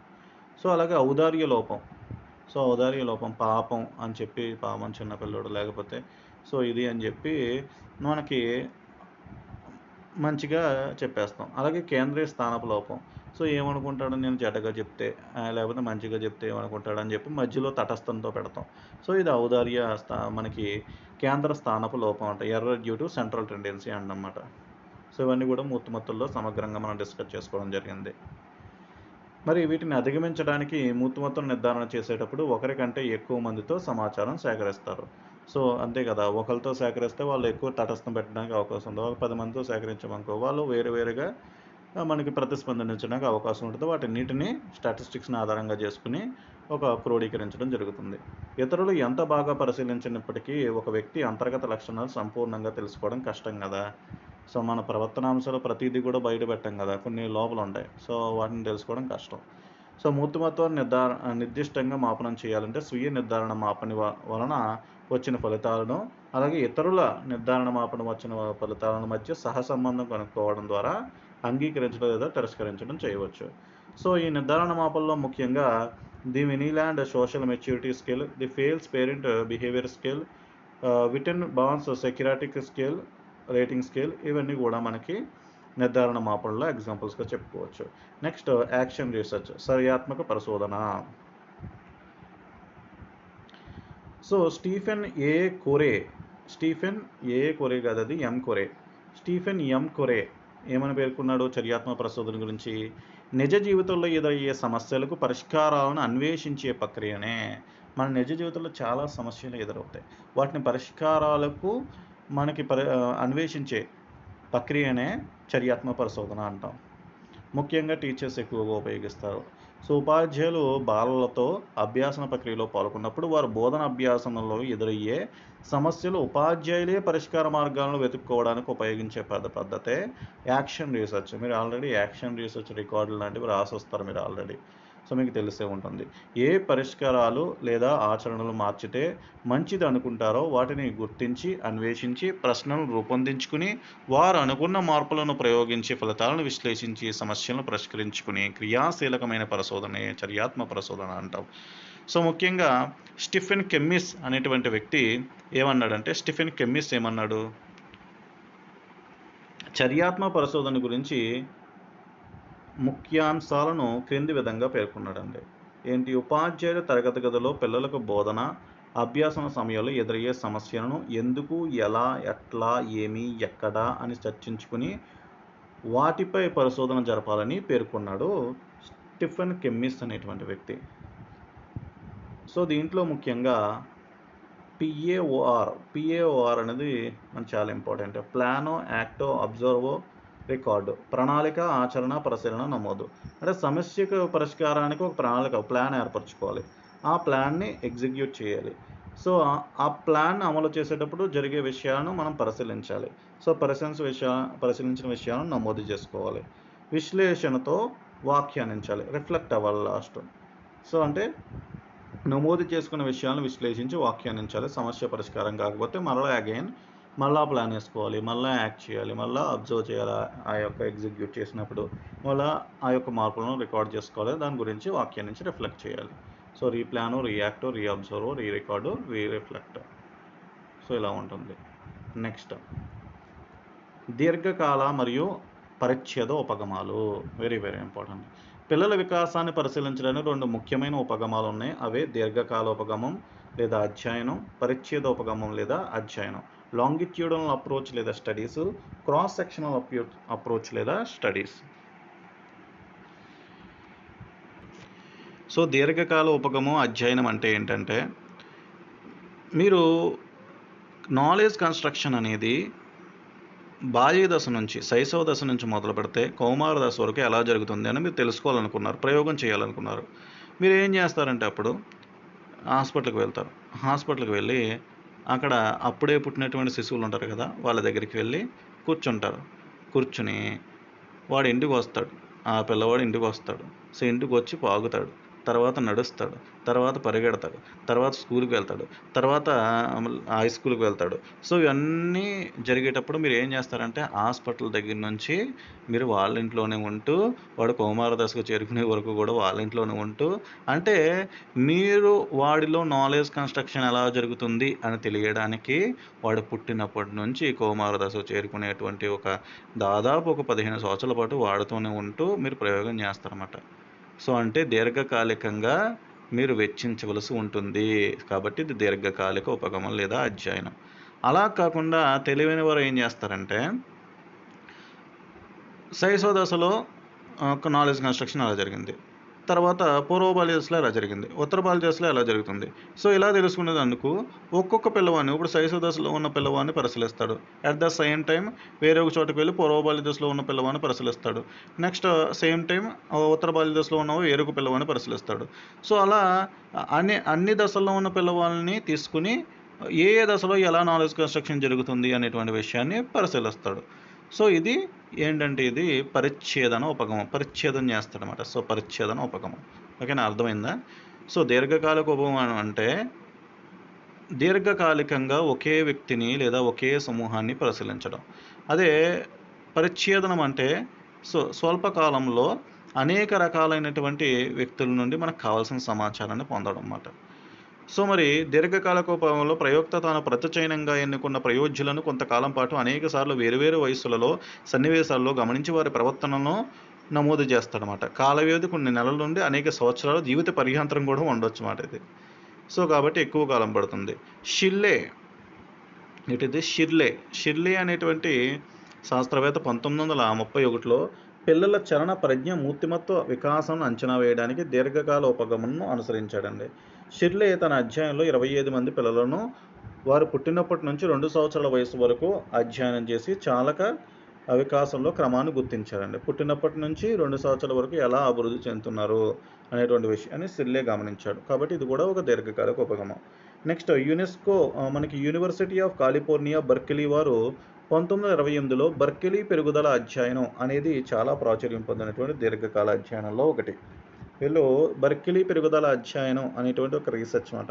సో ఈ అధ్యయనంలో 61 మంది పిల్లలను కొన్ని దశాబ్దాల పాటు పరిశీలించారన్నమాట. ఈ నివేదిక సమర్పించారు. సో ఇది కూడా దీర్ఘకాలిక ఉపగమనానికి ఎగ్జాంపుల్. మరి ఈ దీర్ఘకాలిక ఉపగమనంలో ఉపయోగాలు ఏంటి? ఒకే ప్రతిచయనాన్ని దీర్ఘకాలం పరిశీలించడం వల్ల వారి ప్రస్తుత ప్రవర్తనకు గత ప్రవర్తనకు గల సంబంధం తెలుసుకోవచ్చు. ఒక రైట్. దీర్ఘకాల పరిశీలన వలన వారిలో గల సారూప్యాలు, వైవిధ్యాలు, అందుకు దారితీసిన పరిస్థితులు మొత్తం అన్నీ కూడా తెలుస్తాయి మనకి. ఇంకా వివిధ సందర్భాలలో వాటిని పరిశీలించడం ద్వారా వారి లక్షణాంశాలను దాదాపు ఖచ్చితంగా అంచనా వేసే అవకాశం ఉంటుంది. ఎందుకంటే మనం చాలా కాలం పాటు వాళ్ళని పరిశీలిస్తాం కనుక. ప్రతి పిల్లవాని వికాసాన్ని మనకి విశ్లేషించవచ్చు. పిల్లల ప్రవర్తనపై సంస్కృతి, పరిసరాల యొక్క మార్పు యొక్క ప్రభావం కూడా. ఎందుకంటే పుట్టినప్పటి నుంచి మనకి ఎప్పటి వరకు అంచనా వేయాలో అప్పటి వరకు ఆ పిల్లవాడితోనే ఉంటాం కాబట్టి ఆ పిల్లవాడి ప్రవర్తనపై సంస్కృతి, పరిసరాల మార్పు యొక్క ప్రభావాన్ని అంచనా వేయవచ్చు. ఇంకా పరిమితులు ఏంటంటే దీర్ఘకాలికంగా జరుగుతుంది, అదే పరిమితి. సో కనుక ప్రయోజ్యులు వేరే ప్రదేశాలకు వెళ్ళడం, చనిపోవడం లేదా ప్రయోక్త చేసేటువంటి వ్యక్తి చనిపోవడం జరుగుతుంది అన్నమాట. సో కాబట్టి దత్తాంశ సేకరణకు ఆటంకం ఏర్పడుతుంది. ఒకే పరిశోధకుడు చివరి వరకు కొనసాగించడం ఖర్చుతో కూడుకున్న పని సాధ్యపడకపోవచ్చు కూడా. నెక్స్ట్ పరిచ్ఛేదన ఉపగమనం లేదా అధ్యయనం. సో ఈ అధ్యయనం గురించి మనం ఆల్రెడీ డిస్కస్ చేసాం కదా. ఏంటంటే జస్ట్ ఈ ఉపగమంలో వేరువేరు వయసులు గల సమూహాలకు చెందినటువంటి పిల్లలను ఒకే సమూహంలోని పరిశీలించి దత్తాంశాలను పోల్చడం జరుగుతుందన్నమాట. కనుక ఈ ఉపగమం అనుసరించడం వల్ల పరిశోధన తక్కువ కాలం పడుతుంది. దీనివల్ల ప్రతిచయంగా ఎన్నుకున్నటువంటి సభ్యులకు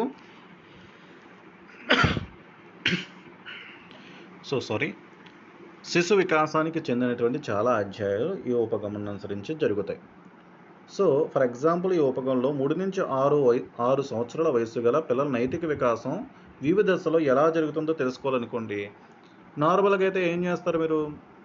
ఒక పిల్లవాడిని తీసుకొని మూడో సంవత్సరం నుంచి ఆరో సంవత్సరం వరకు ఆ పిల్లవాడితోనే ఉంటూ ఆ నైతిక వికాసం ఎలా అభివృద్ధి చెందుతుందని గమనిస్తారు. సో, అది దీర్ఘకాలిక ఉపగమం.